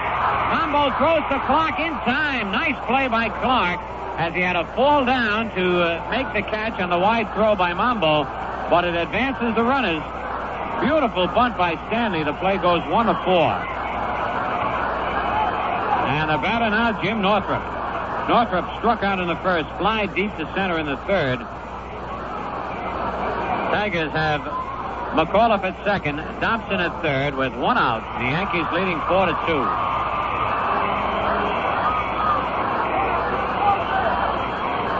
Infield playing back.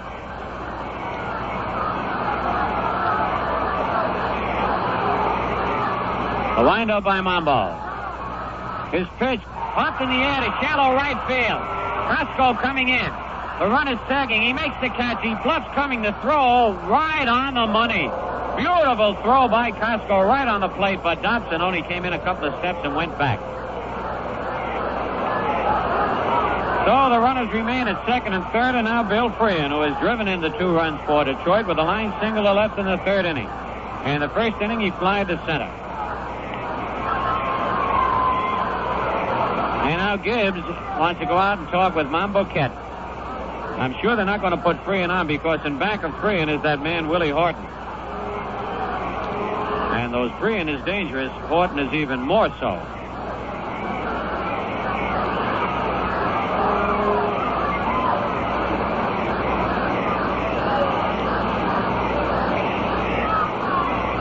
So Gibbs and Mambo break up the huddle.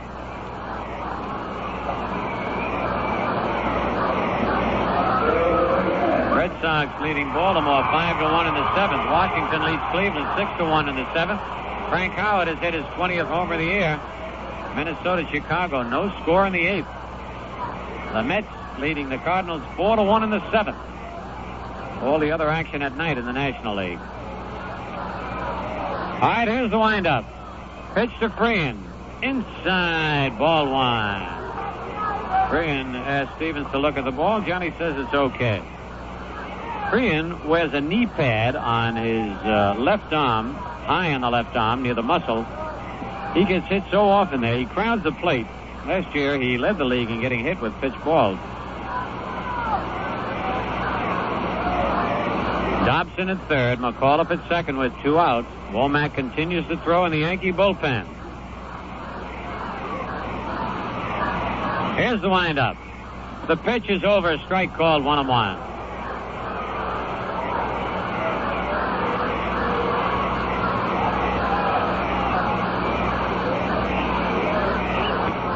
Watch Willie Horton swinging that weighted bat down below. He swings it with one hand, just his left hand. And quite often he hits with just that one hand when he's fooled on a pitch. But he still gets a lot of wood on it. All right, the 1-1 pitch, low, ball 2, 2-1.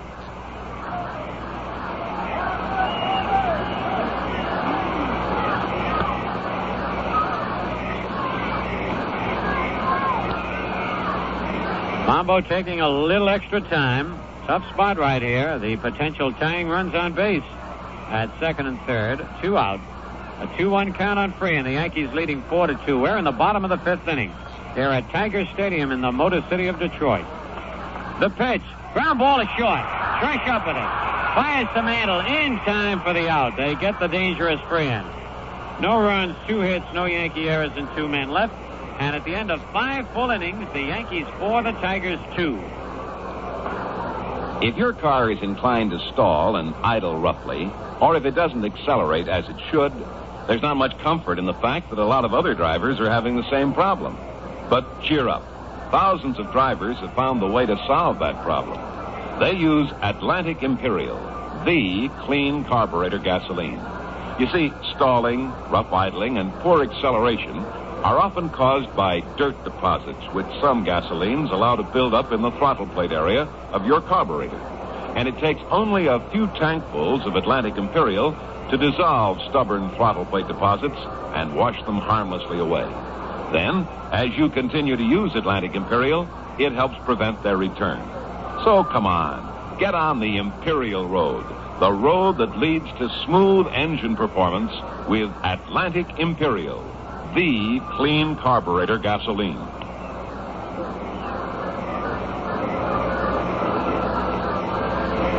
The top of the sixth inning will see Costco, Pepitone, and Tresh facing Pat Dobson.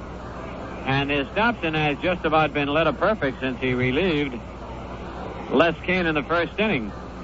He faced Bobby Cox single to right field off Dobson, and since then he's retired 14 Yankees in a row, striking out the last 4 in a row. Monbouquette, Clark, White, and Mantle he has struck out in order. Costco beat out an infield single in the first inning, got credit for a run batted in, later scored, and then hit back to the box in the third. And on that play, Dobson made a fine play, had to go to his left, pick it up, and race to the bag for the unassisted putout, just beating Costco.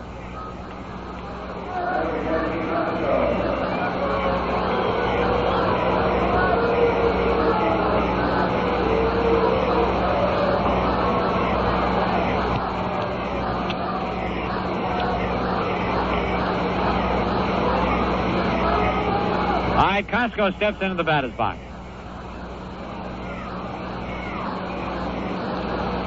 And he looks good up there, even without swinging. Pops it up. McAuliffe back, Northrup in, and let's see. Northrup calls and makes the catch. He was a little leery of running into McAuliffe, but Dick got out of the way. 1 away. As Dobson continues to set the Yankees down in order. Here's Pepitone. Joe lined a single to center in the first inning to drive in a run. Popped to second in the third.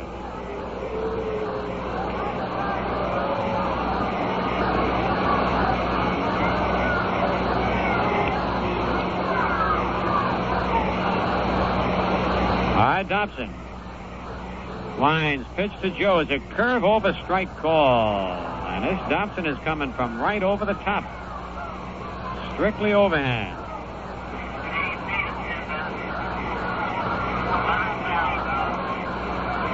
Another curve over strike 2. 11,237 paid today.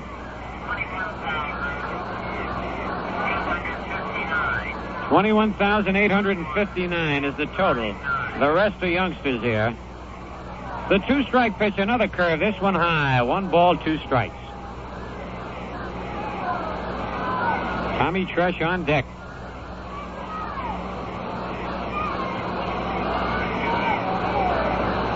Pat Dobson gets the sign from Bill Freehan. No wind-up delivery.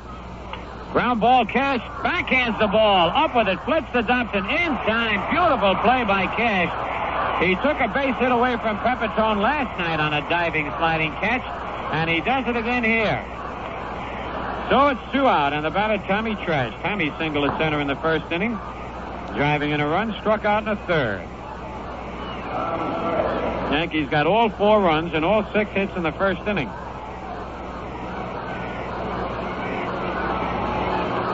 "16 men in a row Dobson has set down.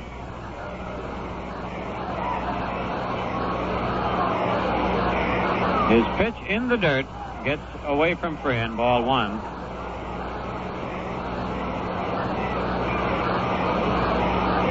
On deck, Bobby Cox.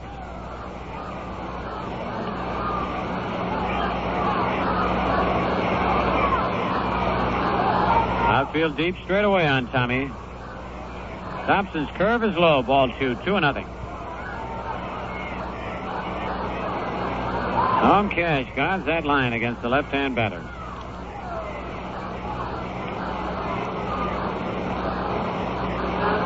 Pat Dobson chewing that bubble gum out on the mound. His pitch, a bouncer foul off Tommy's foot. Whitey Ford up with it in the coaching box, and he wants the umpire to take a look at it. Tommy, who does that quite often, hasn't done much of that this year. And pretty soon we'll probably see Tommy wearing that extra protection. A little miniature shin guard that covers the top part of your foot and part of the shin. Tommy's still outside the batter's box, trying to put a little weight on the ball of the right foot. Now he gets set in the batter's box. 4-2, the Yankees lead in the top of the sixth with 2 out, nobody on. Swing and a miss. 2 balls, 2 strikes.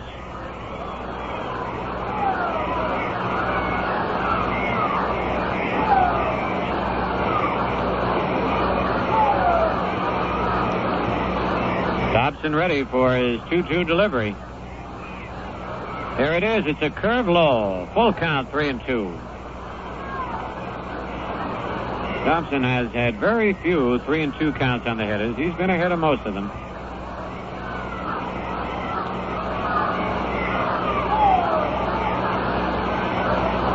Now the payoff pitch. Low ball 4. So that breaks the string of consecutive outs by Pat Dobson. His first walk, the first walk any Yankee has gotten in the ball game.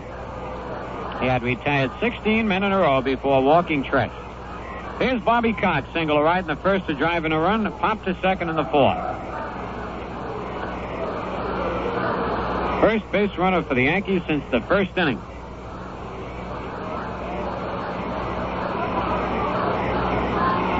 Jake Gibbs on deck. Norm Cash holding the bag against Tresh. Here's the stretch. The pitch is low, ball 1.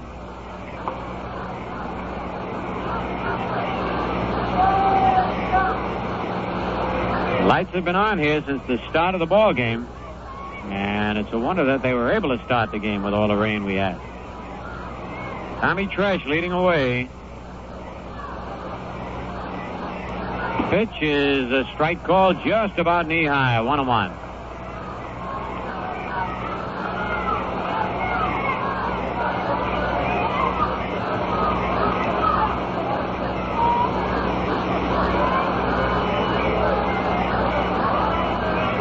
McAuliffe is shading Cox over towards second base. Throw to first base. Tresh back in plenty of time.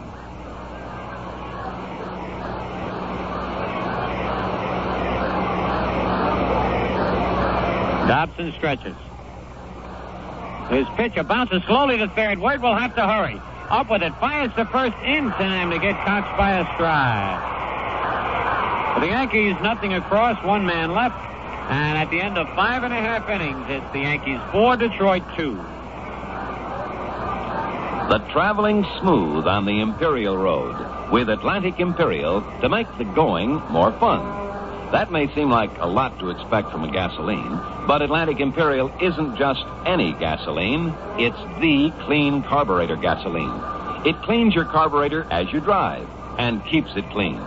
That can do a lot to increase your driving pleasure because dirt deposits in the throttle plate area are a common cause of stalling, rough idling, and poor acceleration.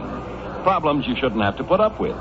Atlantic Imperial won't tolerate troublesome throttle plate deposits. It dissolves them and washes them harmlessly away. Then, wherever you drive, you're on the Imperial Road, where every trip's a pleasure trip. So come on in. Get on the Imperial Road with Atlantic Imperial, the clean carburetor gasoline.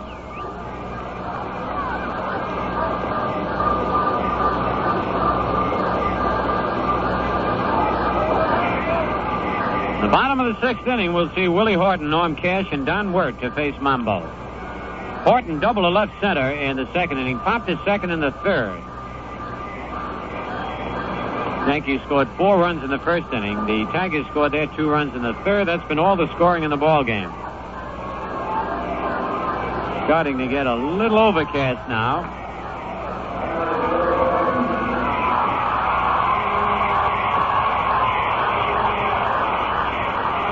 All right, Willie Horton steps in.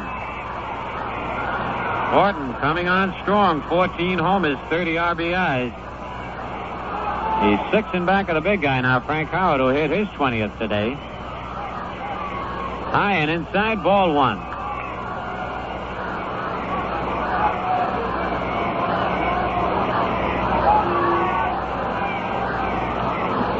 Bill Monbouquette taking plenty of time out on the mound.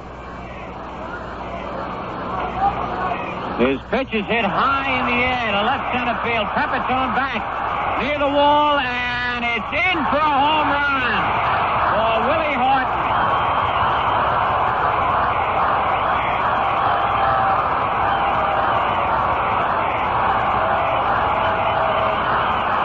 And listen to that crowd. Willie Horton hit one 9 miles up in the air. The wind is blowing out today. He hit it just to the right of the 365-foot sign. His 15th home run of the year, his 31st run batted in. It's now the Yankees 4 and Detroit 3 in the batter, Norm Cash.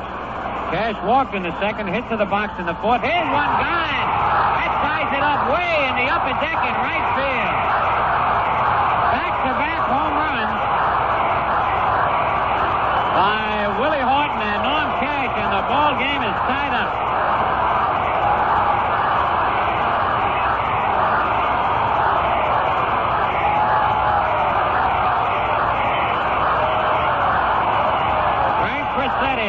Coming out to the mound. Norm Cash has just hit his 3rd home run of the year and only his 8th run batted in. But it ties up the ball game 4-4. Cressetti, who is filling in for Ralph Houk, out on the mound. Ralph at the graduation of his son up in Paulding, New York. And the Crows going to let Mambo stay in there. The batter is Don Wirt, hit into a double play in the second, lined to short in the fourth. So 2 pitches, 2 home runs, and this ball game is brand new again.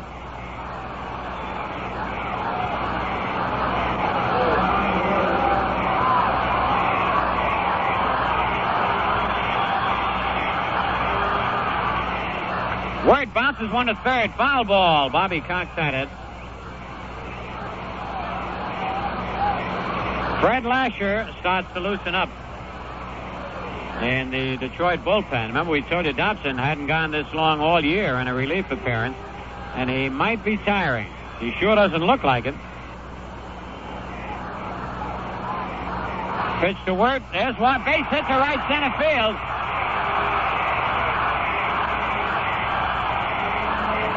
And the Tigers 3 consecutive base hits. That's 10 hits for Detroit. And Cressetti's coming out, and that's all for Monbouquette. That will be all for Mambo, who has worked 5 innings and to 3 batters here in the 6th, allowing 10 hits. He walked 1 man, struck out 2. He has been charged with 4 runs, so Mambo cannot be the winning pitcher. He could be the losing pitcher should Wirt come in to score here and Detroit go on to win the ball game. So Dooley Womack is being called on.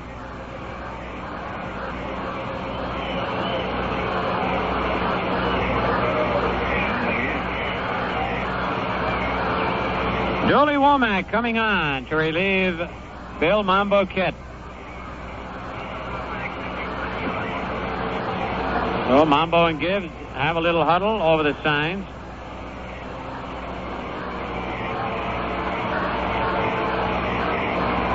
Mambo has been touched up for quite a few base hits in his last 3 outings. The batter will be Ray Euler, who bounced to third in the second, popped to first in the fourth. Lasher continues to throw. Pat Dobson is in the on-deck circle. He's the batter to follow Euler, but Mayo Smith might have just sent him up there for a decoy.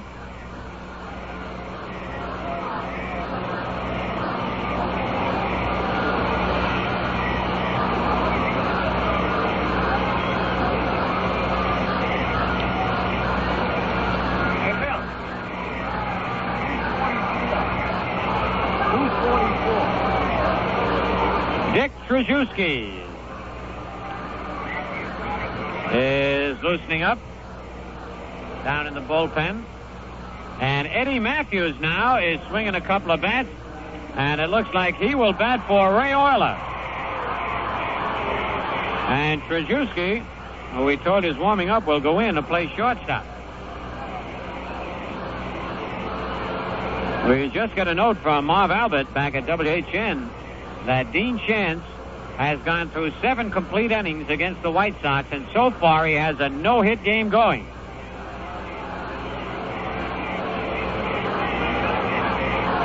All right, Eddie Matthews.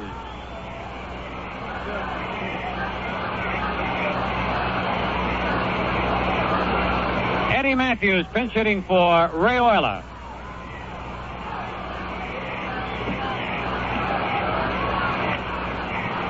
At first base, downward, the score is tied, 4-4. The pitch to Matthews, drive to deep right center field.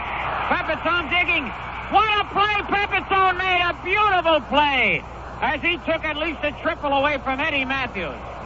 Holy cow, Pepitone, with no regard for that fence in right center field, made a running, leaping backhand catch, crashed into the wall. Wirt had to hustle back to first place, and what a play Pepitone made. Beautiful play. And now Gates Brown is coming up to bat for Pat Dobson. Eddie Matthews jumped on that first pitch, and right now on New York Yankee Baseball, we pause for station identification. Hi, this is Jerry Ducey. Join me for my telephone talk show, weeknights here at 810 on your dial, WGY Schenectady.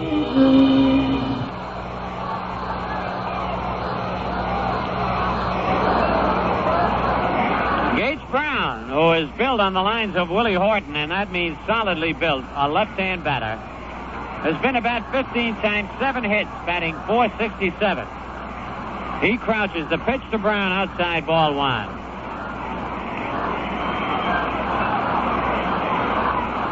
And the Tigers have come to life, and so have their fans. It's all tied up 4-4. Bottom of the 6th. The pitch is low. Nice play by Gibbs. 2 balls, no strikes. As a pinch hitter, Gates Brown has been about 10 times with 6 base hits.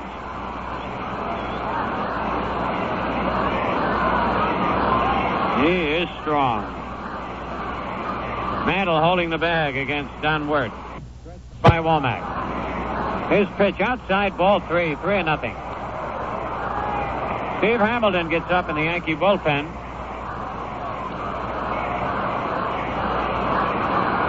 Lasher has completed warming up down in the Tiger bullpen. Trajewski is still throwing down there. The 3-0 pitch is low, ball 4, and Gates Brown gets a base on ball.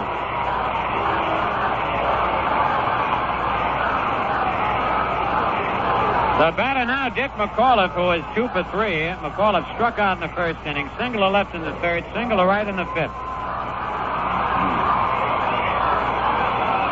Only 1 out.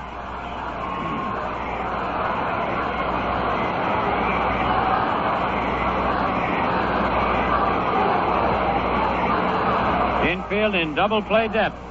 Gates Brown at first, Don Wirt at second for Detroit. Stretch by Womack. His pitch is low, ball 1. Dooley trying to keep the ball down so that the Tiger batters hit it on the ground has been low. And now Dean Chance has gone 8 complete innings against the White Sox, and his no-hitter is still intact. The toughest 3 outs to go in baseball. And don't forget, the Twins have not scored either. So Chance might have to go longer than 9 innings. The curve is over, strike called, 1-1. Mickey Stanley on deck.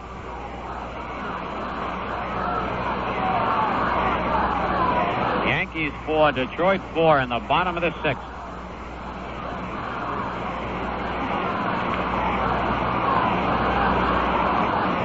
All right, Womack gets the sign from Gibbs. Here's the stretch by Dooley. His pitch is popped up. The infield fly rule is called. McAuliffe is out. Bobby Cox makes the play. 2 out, and the batter Mickey Stanley. Stanley single to center in the first, single to left in the third, and sacrificed in the 5th. He's 2 for 2, and he scored a run. 2 men out, 2 men on.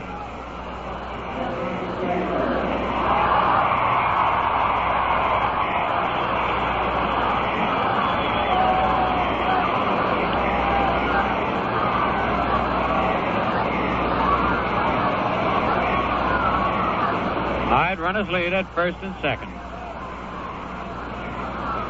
Stretch by Womack. His curve swing and a miss. He went fishing for that breaking pitch outside.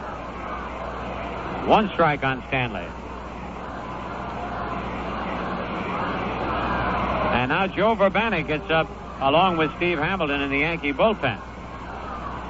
Frank Crissetti running this game for the Yankees today. Here's the stretch. Fastball bounce to third base. Cox up with it. Steps on the bag for the unassisted force play. And Womack gets out of the jam with some good relief pitching. For Detroit, 2 runs on 3 hits. No Yankee errors. 2 men left. And at the end of 6 full innings, it's the Yankees 4 and the Tigers 4. Well, a look at the scoreboard, and the Red Sox knocked Baltimore off again, 5-1. Culp, the winner, pitched a 3-hitter. Brabender, the loser. Petrocelli home in the 4th. Ken Harrelson in the 5th with 1 on, and the 10th of the year for Harrelson. Washington 6, Cleveland 1 at the end of 7.5. Knowles in there now for Washington. Willie Smith in there for Cleveland. McMullen home in the 4th, his 10th, and Frank Howard hit his 20th of the year in the 6th. We told you Minnesota nothing, White Sox nothing. End of 8. Chance for Minnesota. Carlos started. Locker in the 7th, and Chance has a no-hitter going. California at Oakland, a later start. In the National League, the Cardinals came up with 3 runs in the top of the 7th and have tied the Mets 4-4. At the end of 6.5, Gilson replaced Washburn. Short replaced Ryan in the 7th. All the other games tonight. So Lasher comes in to replace Pat Dobson. Fred Lasher, sidearm, underhand throwing right-hander, and Trejewski goes in at short to replace Ray Euler. And the batter will be Jake Gibbs. Jake's 0 for 2, fly to left in the 1st, bounce to 1st in the 4th.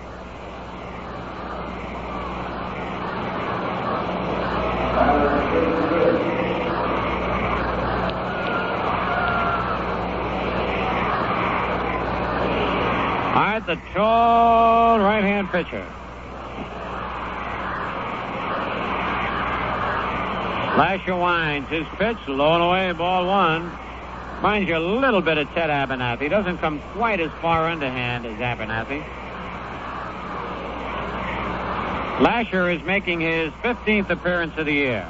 He's won 2, lost 1. Bounce to the 2nd. McAuliffe one-hands it, flips easily to Cash, 1 out.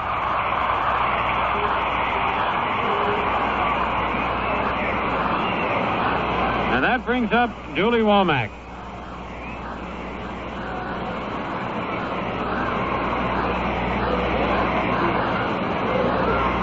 Womack has been about 1 time this year without a base hit. Dooley batting left-handed.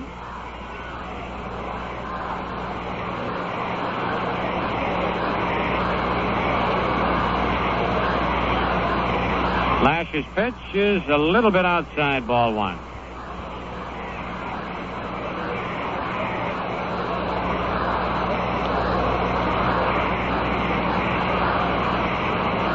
The 1-0 pitch. He checked his swing. It's high, ball 2, 2-0.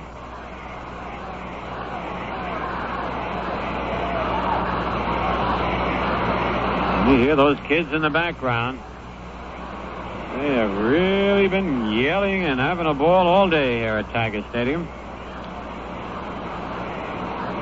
The 2-0 pitch right down the middle. Strike called, 2-1.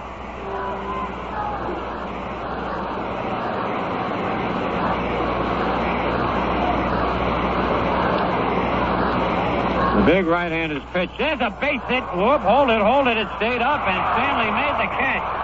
A line drive. It looked like it was sinking, but that ball stayed up as Womack hit it right on the button. Stanley, a fine center fielder.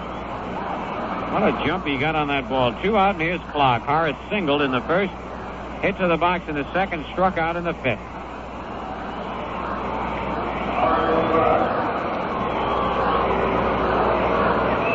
Tigers have been long balling the Yankees in this series. Willie Horton's homer last night won the game 1-0. Today, Willie Horton and Norm Cash have hit home runs. There's a pitch over, strike call. On deck, Roy White. The Yankees have not been able to take advantage of the friendly fences here at Tiger Stadium. High fly to shallow right center. Stanley is there and makes the catch. So again, it's 3 up, 3 down. And the score at the end of 6.5. The Yankees 4 and the Tigers 4. Folks, meet the first lady of cigars, the White Owl girl. Hi, Joe. Great view up here in the press box. I can really see all my White Owl men. Anybody I know? There's the commissioner of something or other in the first row. He's a White Owl man. He's smoking the White Owl New Yorker, the big cigar for the big moment. Lucky guy. He's got the VIP seat and just a cigar to go with it. And on his right, there's the tall, slim one. Slim? Must weigh over 250 pounds. The tall, slim one from White Owl, the White Owl Ranger. Don't you ever watch the guys on the playing field? Of course. Most of them are White Owl men, too. Like that tall, cute one over there. Good man. He had over 300 last year. Naturally. He smokes the White Owl Invincible, the cigar that makes you feel that way. His cigar made him hit over 300? Why not? You know you get a lot more from a White Owl than just smoke.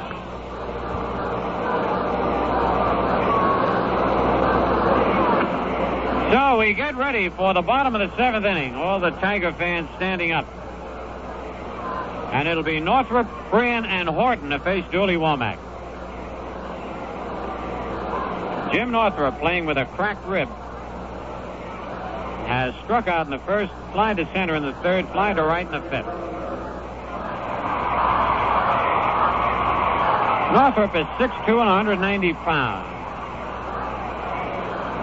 He's a local boy, left-hand batter. Womack's curve over strike call.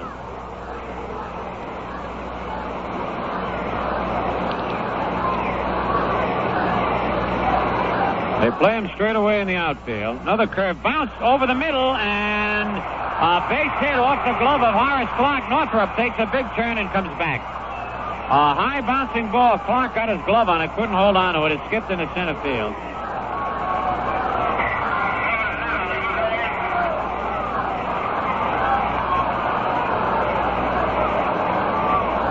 The batter now, Bill Frian, who flied to center in the first, single to left in the third to drive in 2 runs, and bounced to short in the 5th. Mantle holding the bag against Northrop.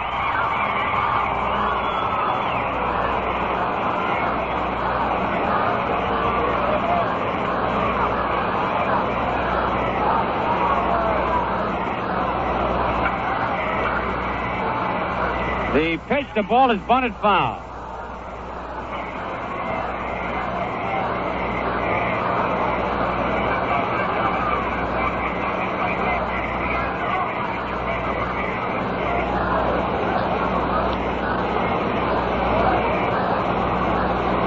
Bill Frian, the number 4 hitter in the lineup, was sent up there to bunt by Mayo Smith. Very unusual. Let's see if he does it again. He fouled the first one off. Northrop leads away at first base. Stretch by Womack. Throw to first base. Northrop back.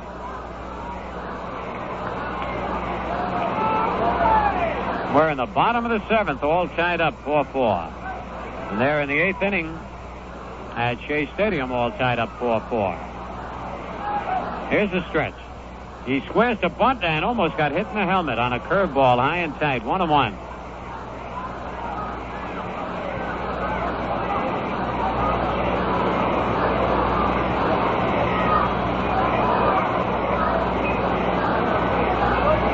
On deck, Willie Horton.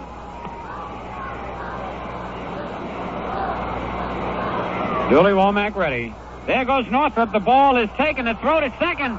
And what a mix-up between Clark and Tresh. The ball goes into center field, and Northrop goes to third. Holy cow, that's the second time in this game that Clark and Tresh have had their signals crossed. A perfect throw by Jake Gibbs would have had Northrop, but Clark and Tresh almost collided. They both let the ball go. It went into center field.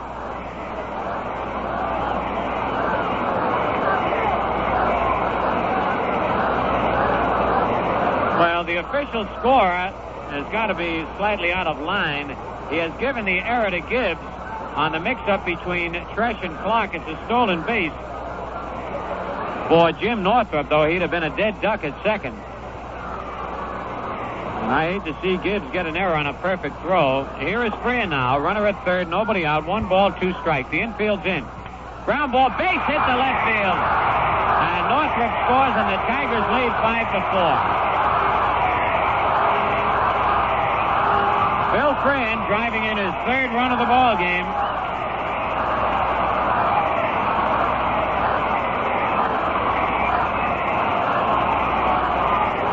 And the batter, Willie Horton. Horton double a left in the 2nd, popped a second in the 3rd, homered in the 6th.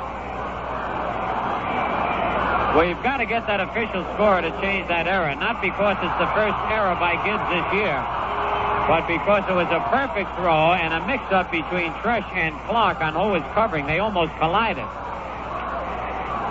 right, nobody out. Pitch to Horton. He squares the bunt, takes it low, ball 1. I can't believe what I'm seeing. This Horton can hit the ball out of here with one hand. Freehan, the number 4 hitter, was sent up there to bunt, and now Willie Horton wants to talk with Tony Cuccinello. Horton limping down to 3rd. And it could be that Willie missed the sign. I don't think that they would have Horton bunting.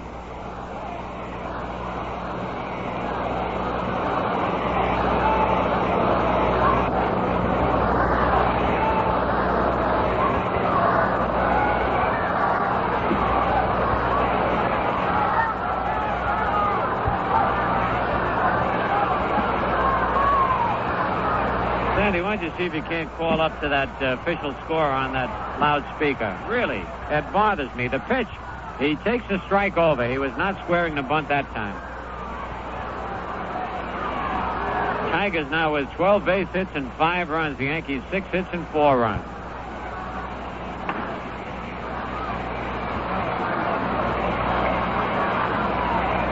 Womack stretches. Curve bounces in the dirt back. Gibbs can't find it. Going to second is Freehan. And it's a wild pitch to charge to Dooley Womack. A wild pitch charged to Dooley Womack. And down to second goes Bill Freehan.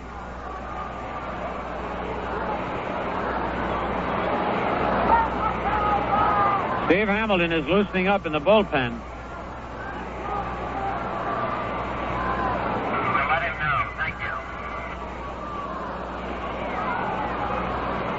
Womack goes to the rosin bag. Freehan at second base. Still nobody out. Bottom of the 7th, Detroit leading 5-0, 5-4. Curve, ground ball, base hit to left field. Here comes Freehan around third. Here's the throw to the plate. And he's out at the plate on a beautiful throw by Roy White. A great tag by Jake Gibbs as White threw a perfect strike to Jake. And Freehan is cut down trying to score. Willie Horton gets another base hit. Roy White on one of his best throws of the year, a one-hopper to Gibbs, who put the tag on. Freehan just trying to slide in. We had a beautiful view of that plate. We're just over home plate here at Tiger Stadium. And here comes Frank Crissetti with the batter Norm Cash. Due up there, Crissetti's coming out to the mound. Womack has been hit hard here in the 7th inning. A single by Northrop, a single by Freehan, and a single by Horton. Although Dooley should have been out of the inning without a run being scored. The mix-up at second base between Clark and Tresh. Earlier in the game, it didn't cost the Yankees, but with a runner at first base, Wirt hit back to the box, and Tresh and Clark almost collided, and Tresh took the throw from Monbouquette. Rather, Clark took the throw from Monbouquette and turned into a double play where it should have been the shortstop's ball. So, Steve Hamilton is being called in, and that's going to be all for Dooley Womack. And Dooley worked just 1 1/3 innings, in which he allowed 3 base hits, walked 1, has been charged with 1 run. So Womack is the pitcher of record.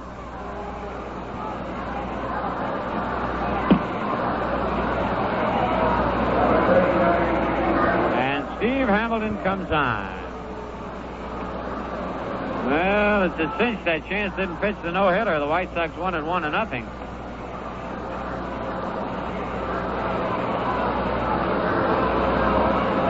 Well, we're getting the news now from Marv Albert. But Steve Hamilton is no won or loss record, making his 10th appearance of the year. And he'll be pitching to Norm Cash. So there was one out in the bottom of the 9th inning. Bill Voss broke up Dean Chance's no-hitter with a single, and then Dick Kenworthy, who was just recalled from Hawaii in the Pacific Coast League by the White Sox, singled in the bottom of the 9th to win it.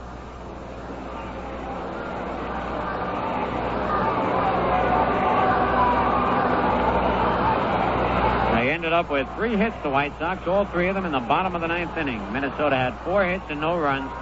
Wood was the winner in relief, Chance the loser. All right, Cash steps in. Willie Horton at first base. Cash walked in the 2nd. Hit to the box in the 4th. Homered upstairs in the 6th. Takes a curve outside, ball 1. Willie Horton at first. Mantle playing in back of him. And now big John Wyatt gets up in the Yankee bullpen. The Tigers are leading 5-4. We're in the bottom of the 7th. The pitch to Cash, low, ball 2.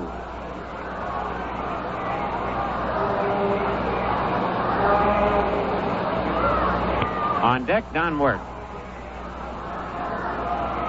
So Frank Crissetti, handling the reins for the first time this year, has sure got himself a tough ball game to manage.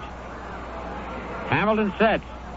Curve over, strike called. 2 balls and a strike. Cash was falling away from that sidearm curve. For a while, Cash was going to left field against left-hand pitchers and was doing very well. Hamilton stretches. A pitch, swing and a miss. Threw the fastball by him that time, 2-2.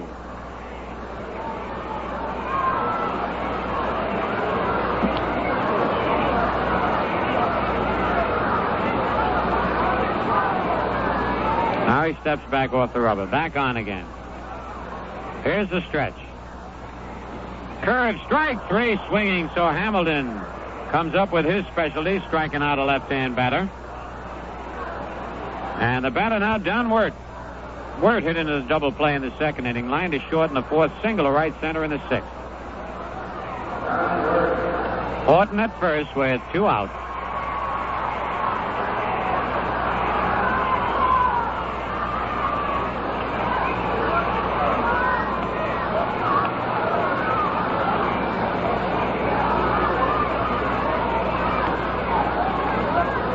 The pitch to Wirt is low and inside, ball 1.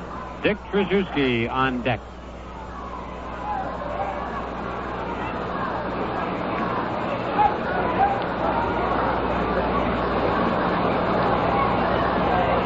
The pitch, a bouncer foul down the third base line. 1 ball, 1 strike. Yankees picked up all 4 runs in the 1st inning on all 6 of their hits that they have in the game. Tigers had 2 in the 3rd, 2 in the 6th, and 1 here in the 7th. They've gone out in front.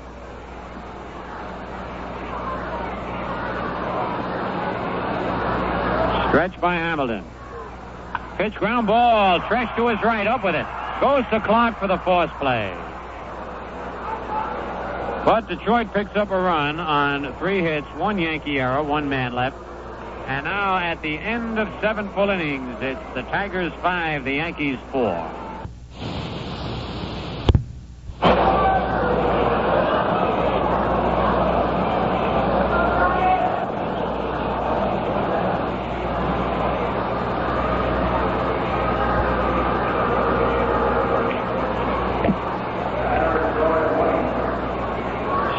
We go into the top of the 8th inning. It'll be Roy White, Mickey Mantle, and Andy Costco to face Fred Lasher. Roy's 0 for 3 today. Bounced to 2nd, popped to 2nd, and struck out. Lasher winds. His pitch almost hits White, ball 1. Lasher is 6'4", 215 pounds. He was born in Poughkeepsie, New York. Now lives in Janesville, Wisconsin. Next pitch, bounce a foul. Whitey Ford has it on one hop. Wants to flip it to Lasher. Lasher not looking. Now he turns, and Whitey throws him.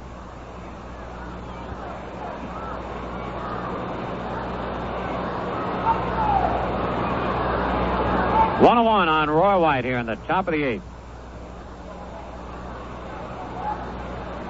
Pitch by Lasher, a little bit outside. 2 balls and a strike.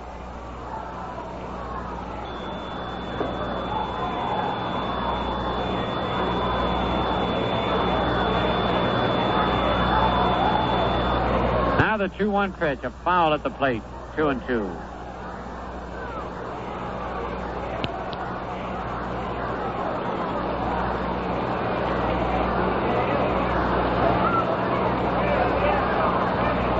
Two balls, 2 strikes on White. Lasher's pitch is high and away. Full count, 3-2.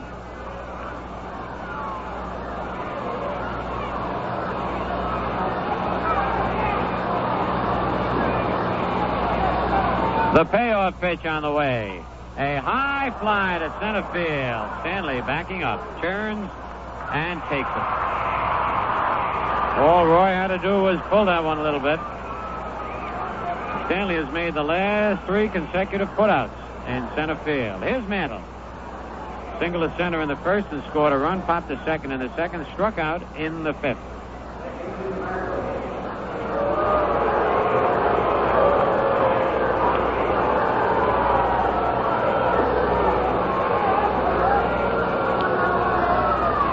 Pitch to Mickey is a strike on the outside corner.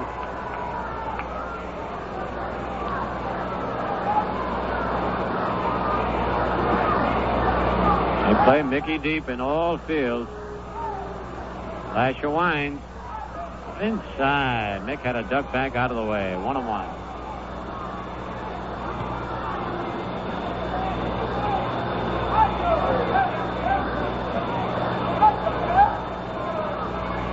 Here's the 1-1 pitch. Inside again, ball 2, 2-1. They're playing the 9th inning at Shea Stadium, all tied up 5-5. Cardinals and the Mets. Boston beat Baltimore, Washington beat Cleveland, and the White Sox beat Minnesota. All the other action tonight. Pitch on the outside corner, 2-2.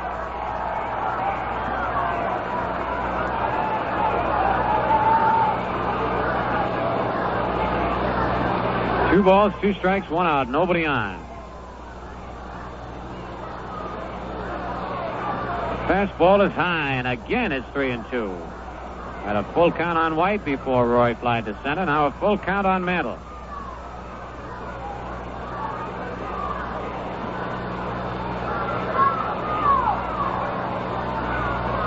Lasher gets the sign. The payoff pitch. Swing and a miss, strike 3.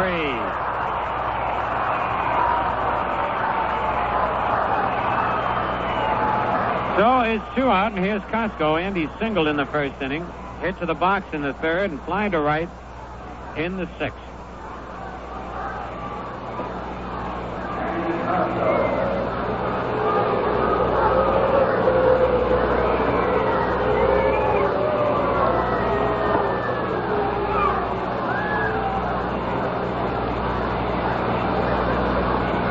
Two out, nobody on. Detroit leads 5-4. There's a pitch low and outside, ball 1. He came by the way of third base that time.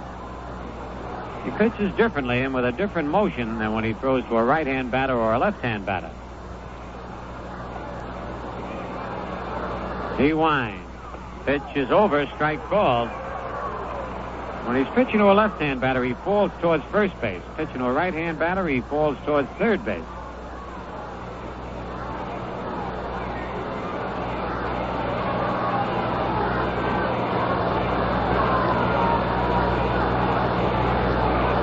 The 1-1 pitch, a bounce at the 3rd. Word has it. A long throw in time to get Costco. So again, it's 3 up, 3 down for the Yankees. And the score at the end of 7.5. Detroit 5 and the Yankees 4.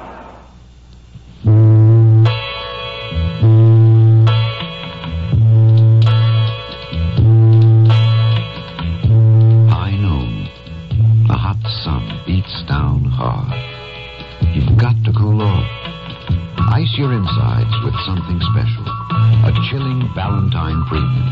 It's a very special glass of beer. Make a ring, and then another ring, and then another ring, and then you've got 3 rings Valentine. And now it's premium, it's a very special glass of beer. Valentine Premium. Premium ingredients, premium brew, for crisp, light, premium flavor. Something you just don't get from just any beer.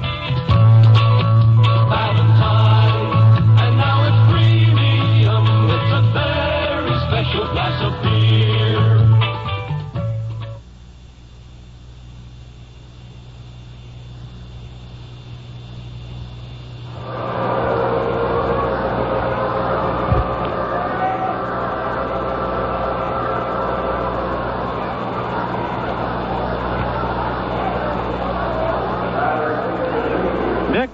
Will lead it off here in the bottom of the 8th. Dick's first time at bat in the ball game. He replaced Ray Euler. Krzyzewski batting 162, 6 for 37. Takes a curve from Hamilton, low, ball 1.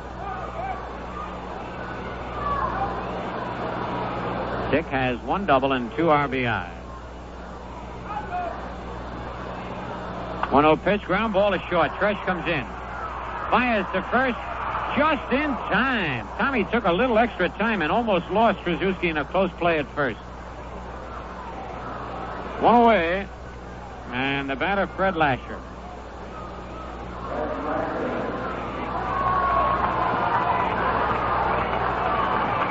Lasher has been to bat twice this year with 1 base hit, and that's a .500 average, no matter how you look at it. Curve over, strike 1 call.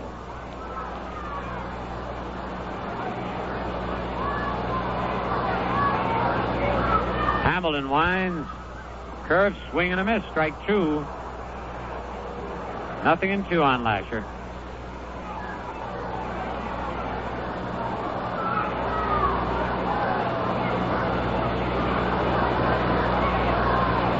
Curve over. Strike 3 call. 3 pitches. Lasher is out of there. Second strikeout for Hamilton. And here is McCullough. Dick is 2 for 4. Struck out in the first, singled in the third, singled in the fifth, and popped a third in the sixth.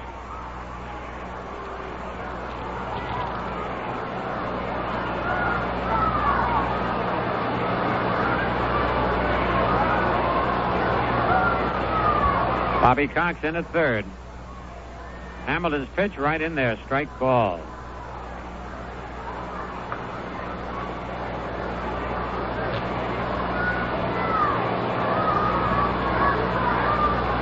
Steve's next pitch is outside, 1-1.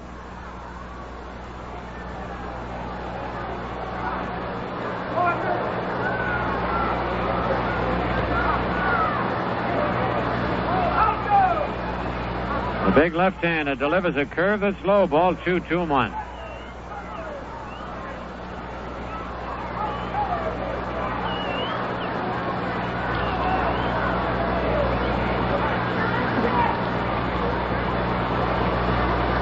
Now the windup. Curve over, strike 2, 2-2.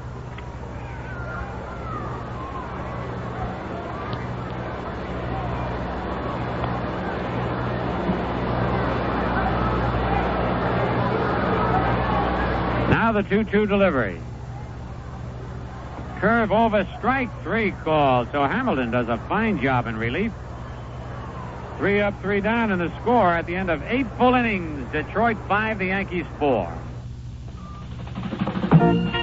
On the go, go with Atlantic Imperial gasoline and drive the Imperial Road. Atlantic keeps your car on the go. Atlantic keeps your car on the go. So there is so much you can see.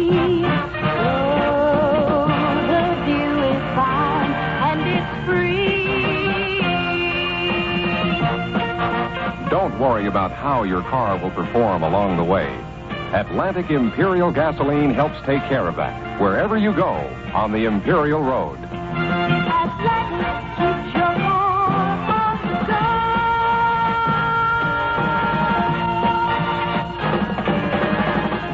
always on the Imperial Road with Atlantic Imperial gasoline.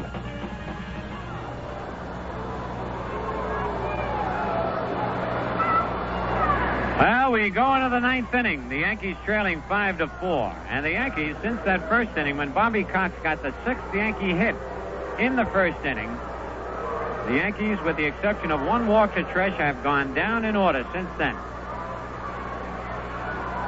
Tresh has been the only base runner since the first inning. Pepitone, who has singled, popped to second, and bounced to first, leads off against Fred Lasher. Yankees need 1 to tie, 2 to go ahead. Now the big right-hander out on the mound. Here's the first pitch to Pepitone. Strike on the outside corner. Pepe gives that look of disbelief.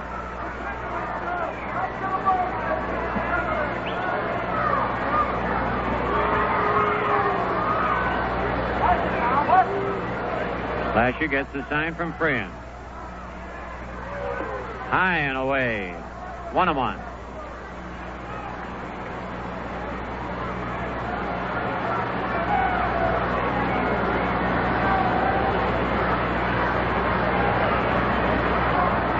Now the 1-1 pitch. Swing and a... Whoa! Almost a great play by McAuliffe. He dove for it. We lost sight of it, but it bounced by him in a right field. A base hit for Pepitone, the first hit since the first inning. And the batter now, Tommy Tresh, who singled, struck out and walked.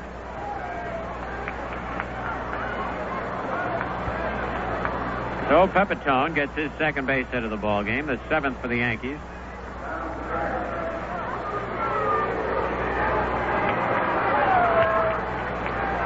Cash is playing in back of Pepitone at first base. Stretched by Lasher. Pitch is in there, strike one call.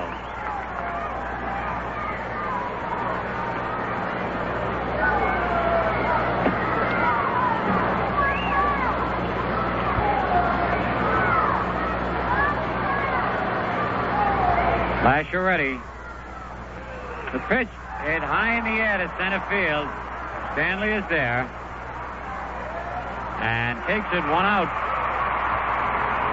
Yankees have not been able to pull the ball. Everything's been going towards center field and right center field. Bobby Cox, who singled, popped to second and bounced to third. 1 out in the top of the ninth. Detroit leads 5-4.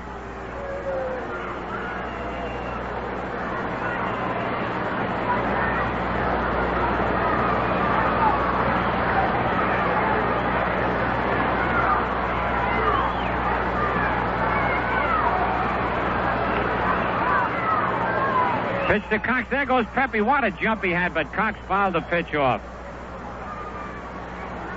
The first time they've tried to run against Freehan, and in New York, they really ran him ragged. Pepe had a good jump, and now Cash comes over to hold first against Pepitone. Verbanek gets up in the Yankee bullpen.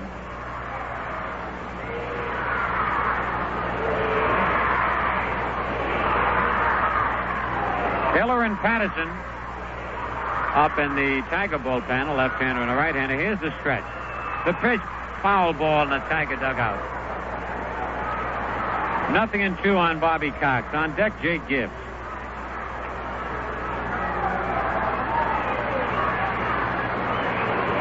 Sandy, did you find out yet about that error to Gibbs? No, huh?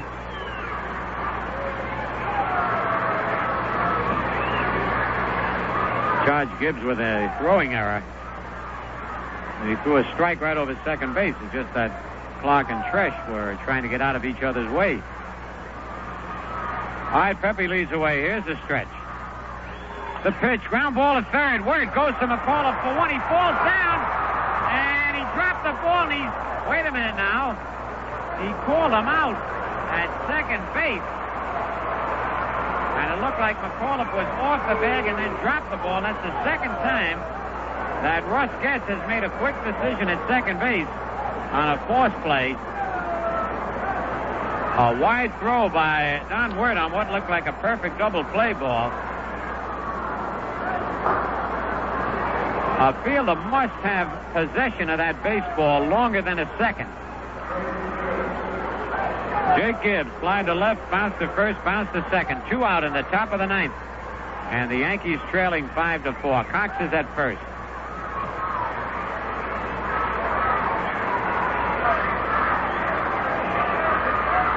Pitch to Gibbs. Ground ball to the shortstop. Up with it, Trajewski. Throws to first. That's it. So nothing across for the Yankees. 1 man left. And the Tigers win it 5-4. And it's a strange thing in this ball game. We mentioned the fact that the young umpire at second base, Russ Getz, made 2 hurried calls of plays that cost the Yankees. He called a runner out at second base when the shortstop had dropped the ball and did not have possession of it for even a fraction of a second. And then he called the runner out here, Pepitone at second, when McAuliffe did not have possession of the ball and then dropped it. So those kind of things kind of hurt in a ball game, especially in these one-run games. Last night there was no excuse as Willie Horton hit the homer to beat Mel Stottlemyre and the Yankees 1-0. And again here today, they used the long ball. Another homer by Horton and a homer by Cash and 3 RBIs by Bill Friend. And that was the final score. The Tigers 5 and the Yankees 4.